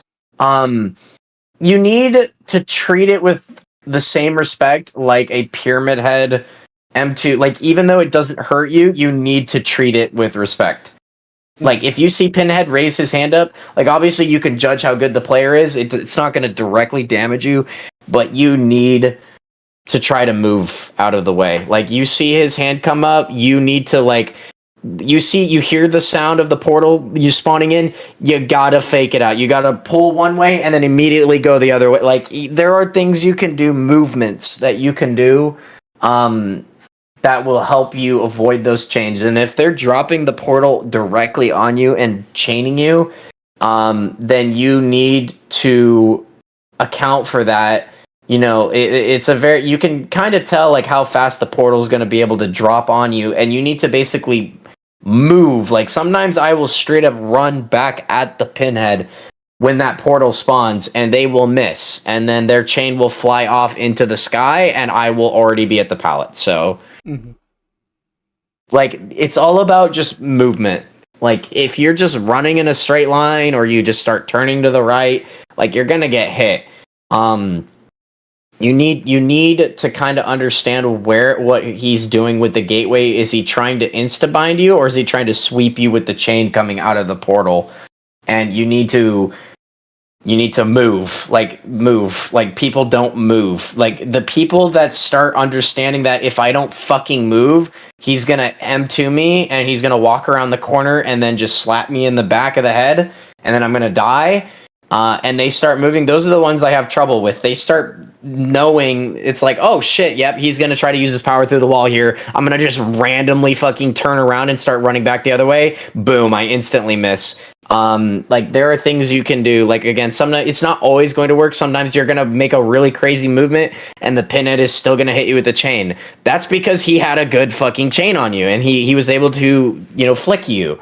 And there's nothing you can really do about that because that comes down to him. But there's things you could do to make it harder Right. for them. Yeah, and on the whole like move thing, sometimes not moving, it's also a Yeah, good play. that can work, but I don't usually see people doing that very often. But yes, that can actually work. That can work. I mean, it's a tip I give to people like Deathslinger and Huntress are a good example of this. There's like a bell curve of dodging, and like there's like a like because you'll see good Huntresses mess up when they play against good player or bad players because they're not dodging. Hmm. Yep. Because they're anticipating that dodge. They're like, oh well, they're gonna run forward. Why wouldn't you run forward or to the left, right? It's like it's the Yep. optimal play right here. Little do they know it's a terrible player. They have no idea what they're doing, so they're just gonna run in the straight line anyways. um, Yep. so yeah, I mean anything. I would say just to add to that a little bit is just anything that throws off like predictions. Yep. Hmm. Especially once you're out of line of sight, because that's all we're going off of. Once you're out of line of sight, is predictions for the most Yep. part. Pinhead's a little different because you can actually see once you line up the chain, but still a lot of times you're trying to do it very quickly, so you're not like surveying the area with it most of the time. Yeah. No, you have to be quick because like if you're placing the gateway and not and the more time you give the survivor to understand what's going on with the portal, the more time they have to react and make a play. Um, like sometimes like you can crouch behind an object and then it will make it hitting that person very difficult. Mhm. But you don't want to give the survivor that much time to react. So that's why I'm like you got to be sending that thing ASAP. Like if you want to survey really fast because maybe you lost track of them when you placed it, but you got to be quick. That's why it's kind of good to like pay attention to where they're running. And sometimes they'll do the thing where you place the portal, you spin it around, and you see them like like oh god, which way am I going? And then it's like okay, and then you take that second, you're like okay, you're gonna be moving hella weird. I'm gonna take a second to kind of line it up. I'm gonna shoot it a bit to the right and then pull to the left, and then there's no way that you can avoid it because if you pull right, I'm already kind of pulling to the right, and then if you still go left, then I'm gonna already be curving to the left at the end of that, peak speed curve, and then you're just gonna get hit. But again, that's why you still got to be snappy. You still got to be snappy. You can't be sitting there for like 6 seconds and then shooting. You just got to go. A bit of a more technical question, and if you don't know the answer, that's fine. Is there a turn rate on like a turn rate limit on the chains? Do you know? Yes, there is. Do you know what it is Yes. degrees wise? No, it's the number. I cannot remember off the top of my head what it is, but there is a limit. Yes, and the DPI or anything does not affect it. Okay. You are like it is a hard lock. You can use the add-ons that change the curve rate to increase that, but other than that, though, you were pretty much stuck. Okay. I was just kind of curious if it was even possible to like maybe there's some crazy person out there who knows how to do like 180 chains or something. Yeah, no, trust me. If that was the thing, I would have figured it out. But no, they did cap a hard lock on it. There's no way to get around that with DPI, and trust me, I have tried. I mean, that's probably a good thing. To be fair. Yeah, no, As yeah, much as I enjoy 180s on like Chucky and Oni, like even I agree, like they probably shouldn't be a thing. Um, I guess that we talked about this a little bit earlier. With Pinhead being adapted so well. Um, Genuinely speaking, I think they nailed every single part of making you feel like you're playing Pinhead. No, definitely, absolutely.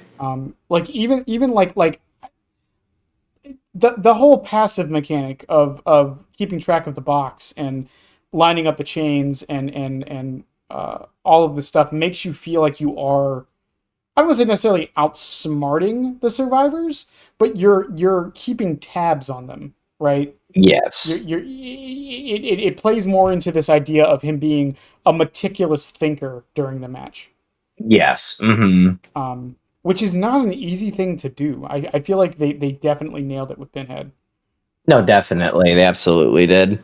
Uh, and like I honestly like I can't think of a better way they could have implemented him.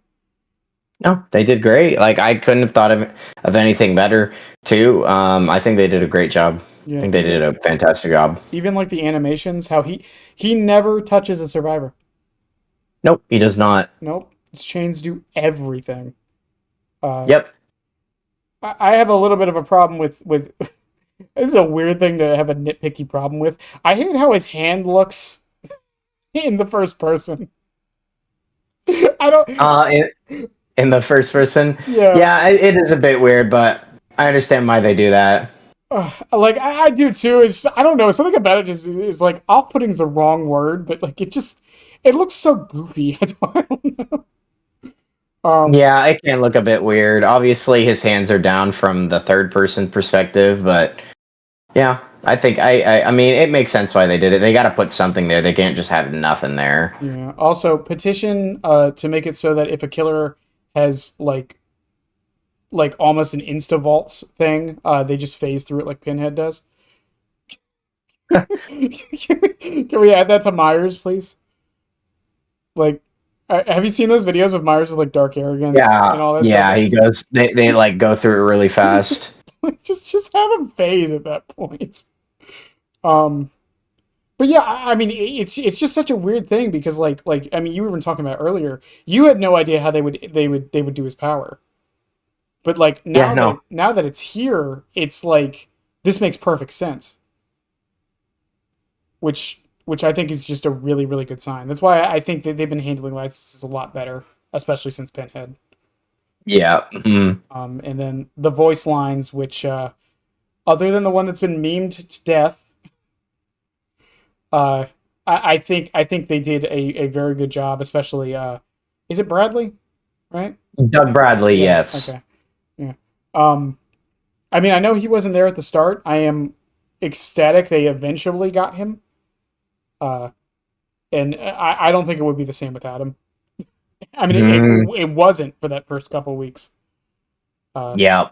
which is a weird thing. Like, did they ever explain why that happened? For what? Oh, his voice thing? Yeah, No, I don't think they did. it was so weird. Like, did they just have some random guy do it, and then they were like, "Oh, actually, Doug said yeah," to like a week later.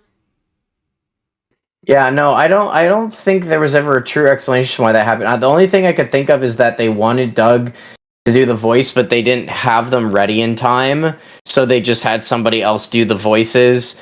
And when they were about ready to finally implement it, they took out the other voices for a bit and then implemented his Doug's voice lines into the game. I feel like that it was literally just a placeholder thing. That's yeah, it's very strange because I don't think they especially recently with which I mean they didn't have it with Chucky, so I don't know.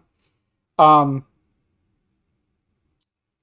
but moving on to with adaptation though, the skins. Um, I'm gonna be perfectly honest. I'm kind of disappointed that we don't have more skins. Yeah, of course, but I'm gonna be honest. There's really not much to say about that. Like they did show like some of the potentials,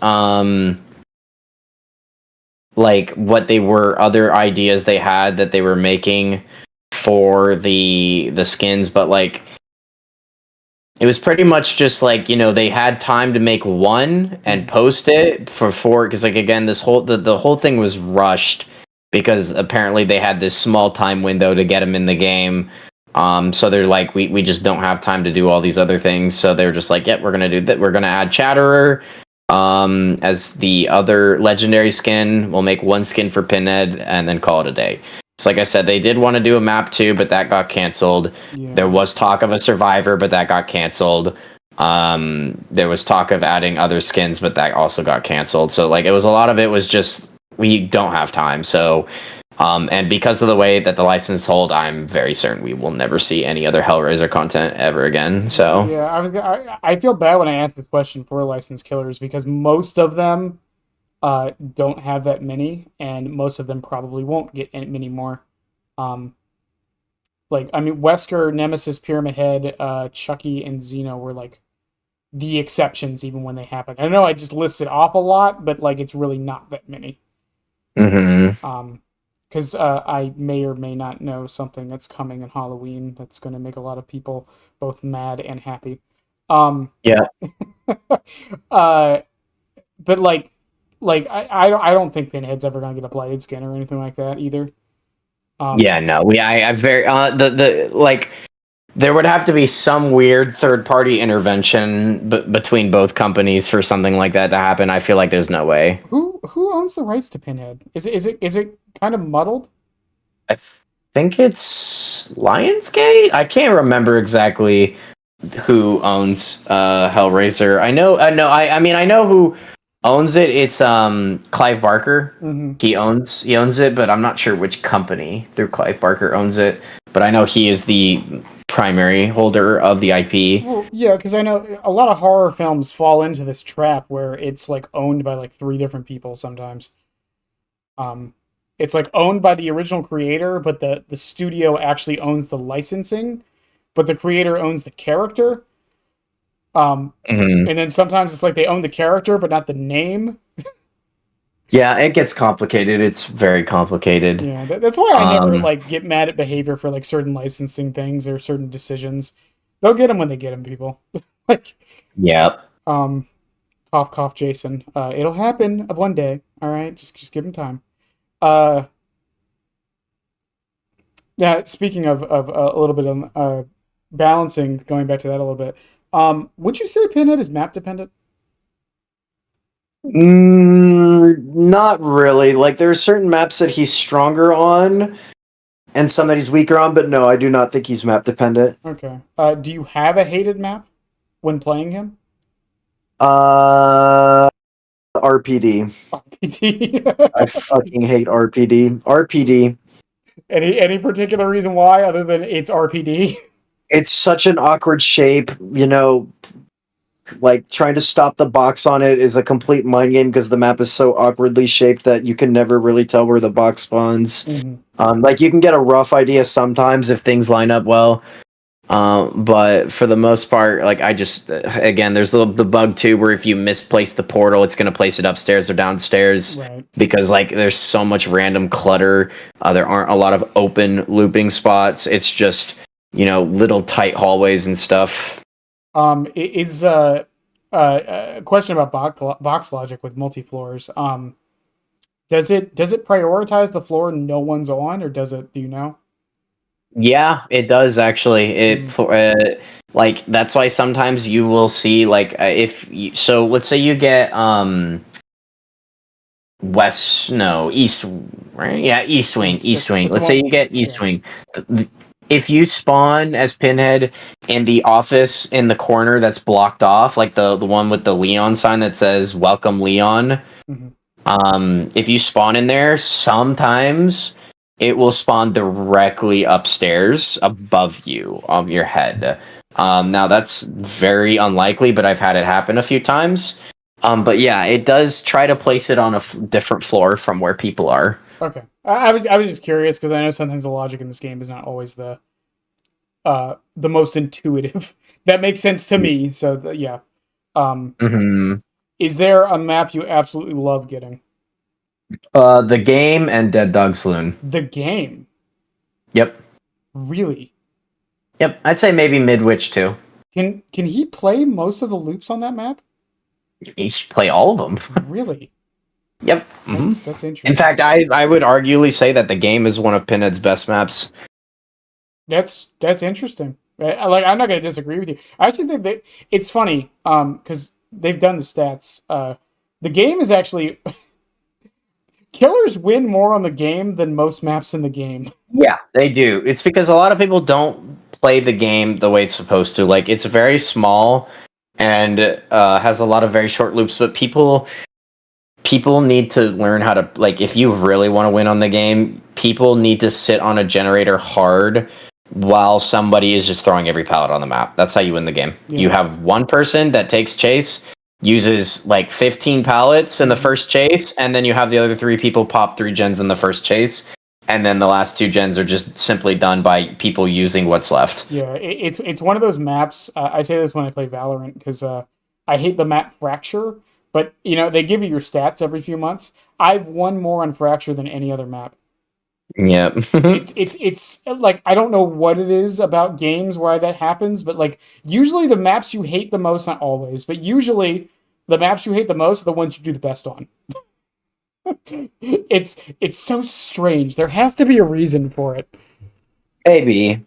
Um, yeah, yeah. That's just he's probably not the only one. I think Clown does actually pretty okay on the game as well. Oh yeah, no, dude. Literally, both my main Slinger and Pinhead. I love the game for those killers. I do very well on that map. Like, I mean, it helps again because like you can play around loops with those killers. Obviously, if you're playing an M1 killer, you're going to struggle a lot. Because again, it is just pallet to pallet to pallet, and there's no way to stop them from getting to pallets. You can't zone them as well or anything on certain killers. Or even if you can, they can just W key for a bit and then throw 3 pallets and then they're fine. But yeah. I used to like it as Chucky. Now I don't. Yeah. That is so infuriating as him now. Yeah. Yeah. Chucky's best map, by the way, is Eerie, if you're curious. In my Oh, opinion. I believe it. I believe it. Yeah, every tile seems very easy to play. It's Chucky on that. Most people call me crazy whenever I say that because it's like Eerie is like such a survivor-sided map, which I actually think is PTSD from old Eerie. I think current Eerie is fine. I personally disagree with that. I've been sent to Erie enough times as many different killers against good groups, and that map feels still very kind of horseshit at times. Especially main building. Like there's some killers that can deal with it, but I think there's still very much a good reason why survivors are still burning that map offering all the time. I see it burnt like every single stream. Yeah, I'll see it burnt at least once or twice. Yeah, fair enough. I mean, I'm biased because I play probably one of like 2 killers who actually kind of enjoys the map. I don't know how stat intensive you are, but do you have any stats for the like as far as what's Pinhead's track stat? I don't even know. Is it just chain hits? Yeah. How many times you hit somebody with possessed chain? It's not even injures while they're hit or anything. Nope. Wow. Nope. Just how many times you've hit a possessed chain on somebody. I mean, I guess that's a better stat than some killers have. Yeah, no, I mean, I think that's good because you're not going to be injuring or downing somebody with every single chain. And a lot of people can't even hit the chain to begin with, so I think it's a good stat. I'm actually, speaking of which, I literally just hit 25,000 possessed chain hits on them. So yeah. What rank are you? Do you know? 22nd, I believe. Wait, 22nd. Well, okay, never mind. If it's just chain hits, that makes more sense. Yeah. Does it count Engineer's Fang? Do you know? Yes, it should, because you're still technically hitting them with the possessed chain. I was just curious because it's technically an injure, so I wouldn't know if it. Yeah, it's a certain scoring event that Engineer's Fang still gives you when you hit somebody with a possessed chain. So yeah, it does count. Yeah, I mean it's better than like Twins. You know what Twins' track stat is? No. It is. It's hits on a survivor while Victor is on them. That's terrible because that's not going to happen very often. Chucky's is hit. It's a hit 3 seconds after scampering.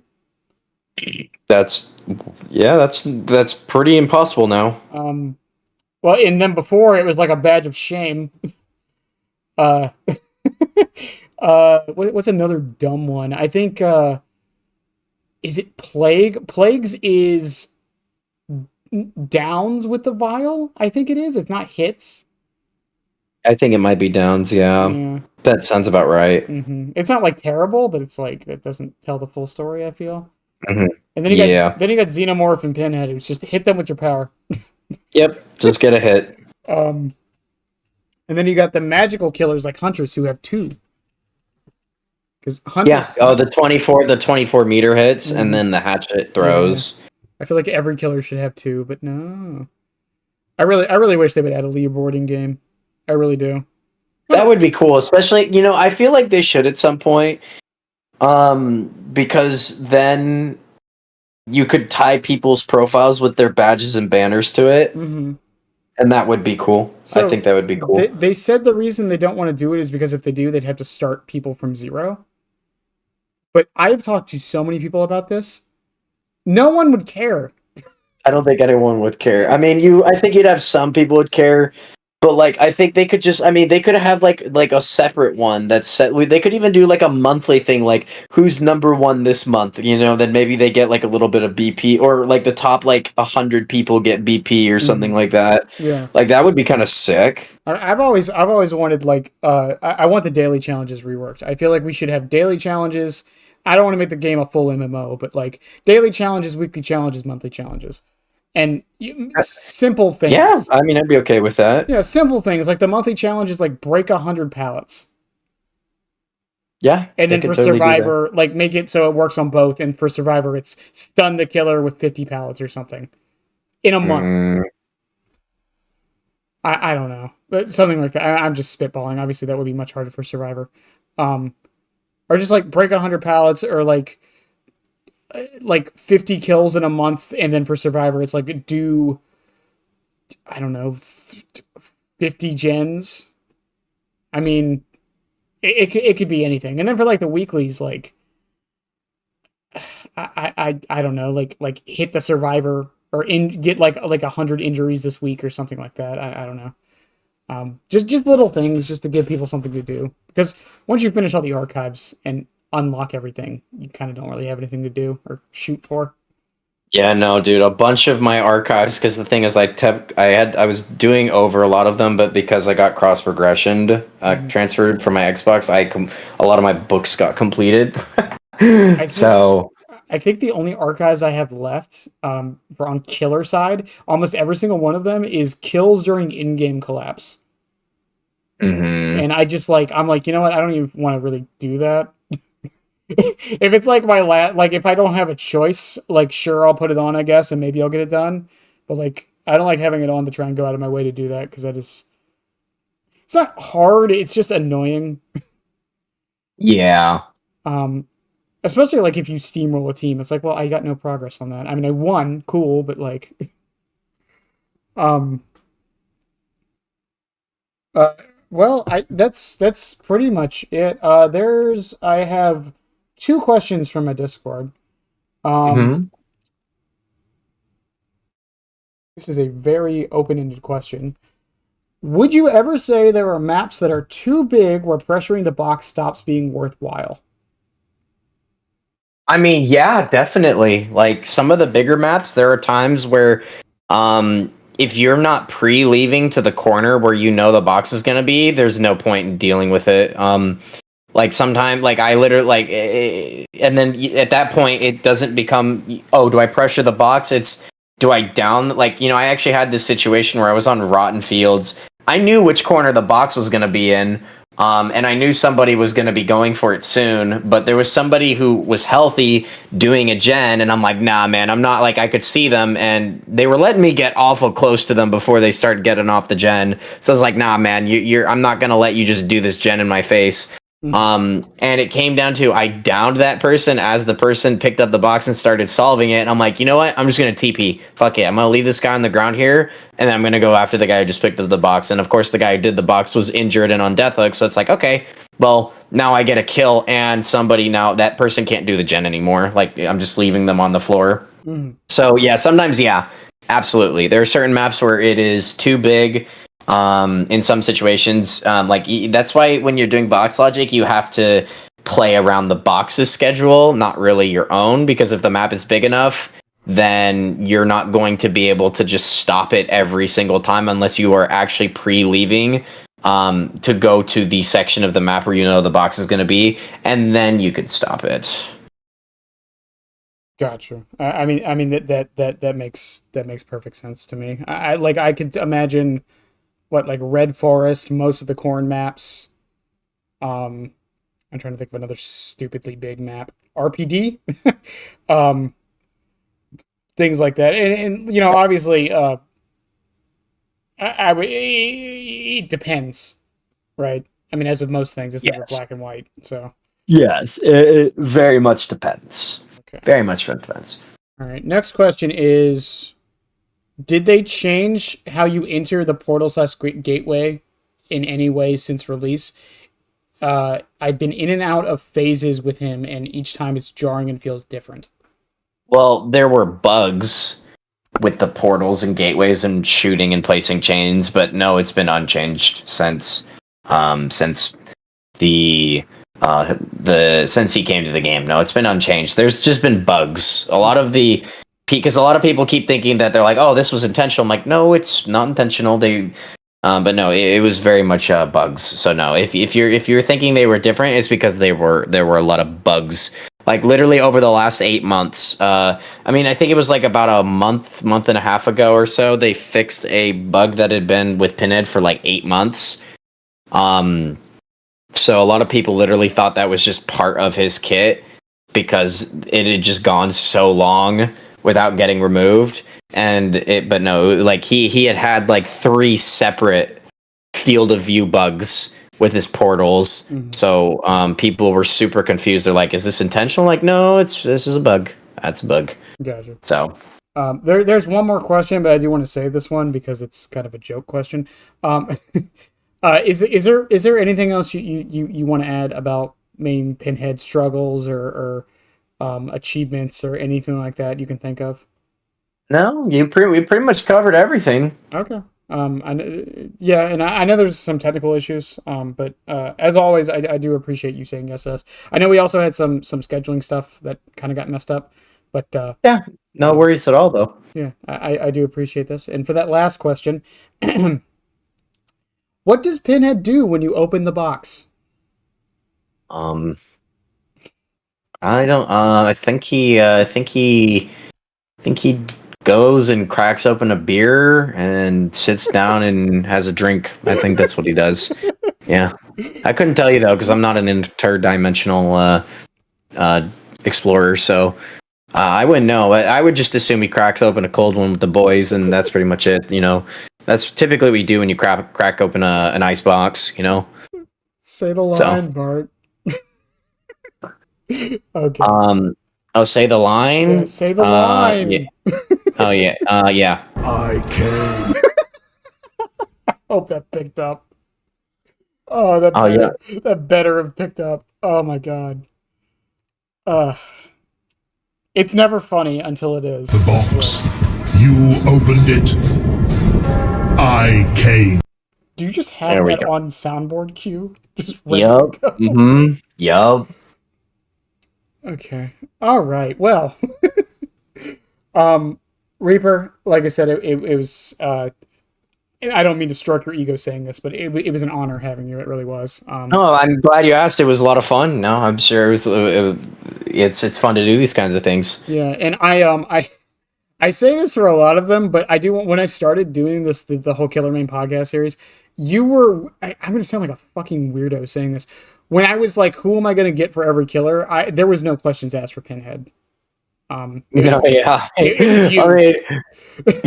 I mean, like, who else is there? Like, honestly, like, who else is a Pinhead main out there that dedicates like me that actually has like a presence in the community? I just don't think there is any. I really don't think there is any. Like, the only other person I could think of is Pixel Brush, but he's like a secondary Pinhead enjoyer, and he's more of a Twins gamer, Skull Merchant gamer. Mm-hmm. Yeah, Pinhead was. It's funny because you mentioned a little earlier, like playing a lesser known or played character, kind of like helps with people finding you and stuff, and it's like as a result, like I said, you were the only option. Pretty much, it's like, okay, who do we got? One person, cool. That's that. We'll have to see if we can work with that. Yep. Hope they say yes.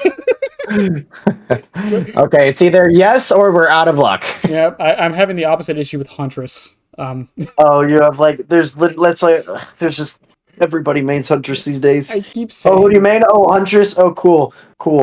I keep saying it. The problem is like the way I word it is, and I hate saying it this way. No matter who I pick, I'm wrong. Yep.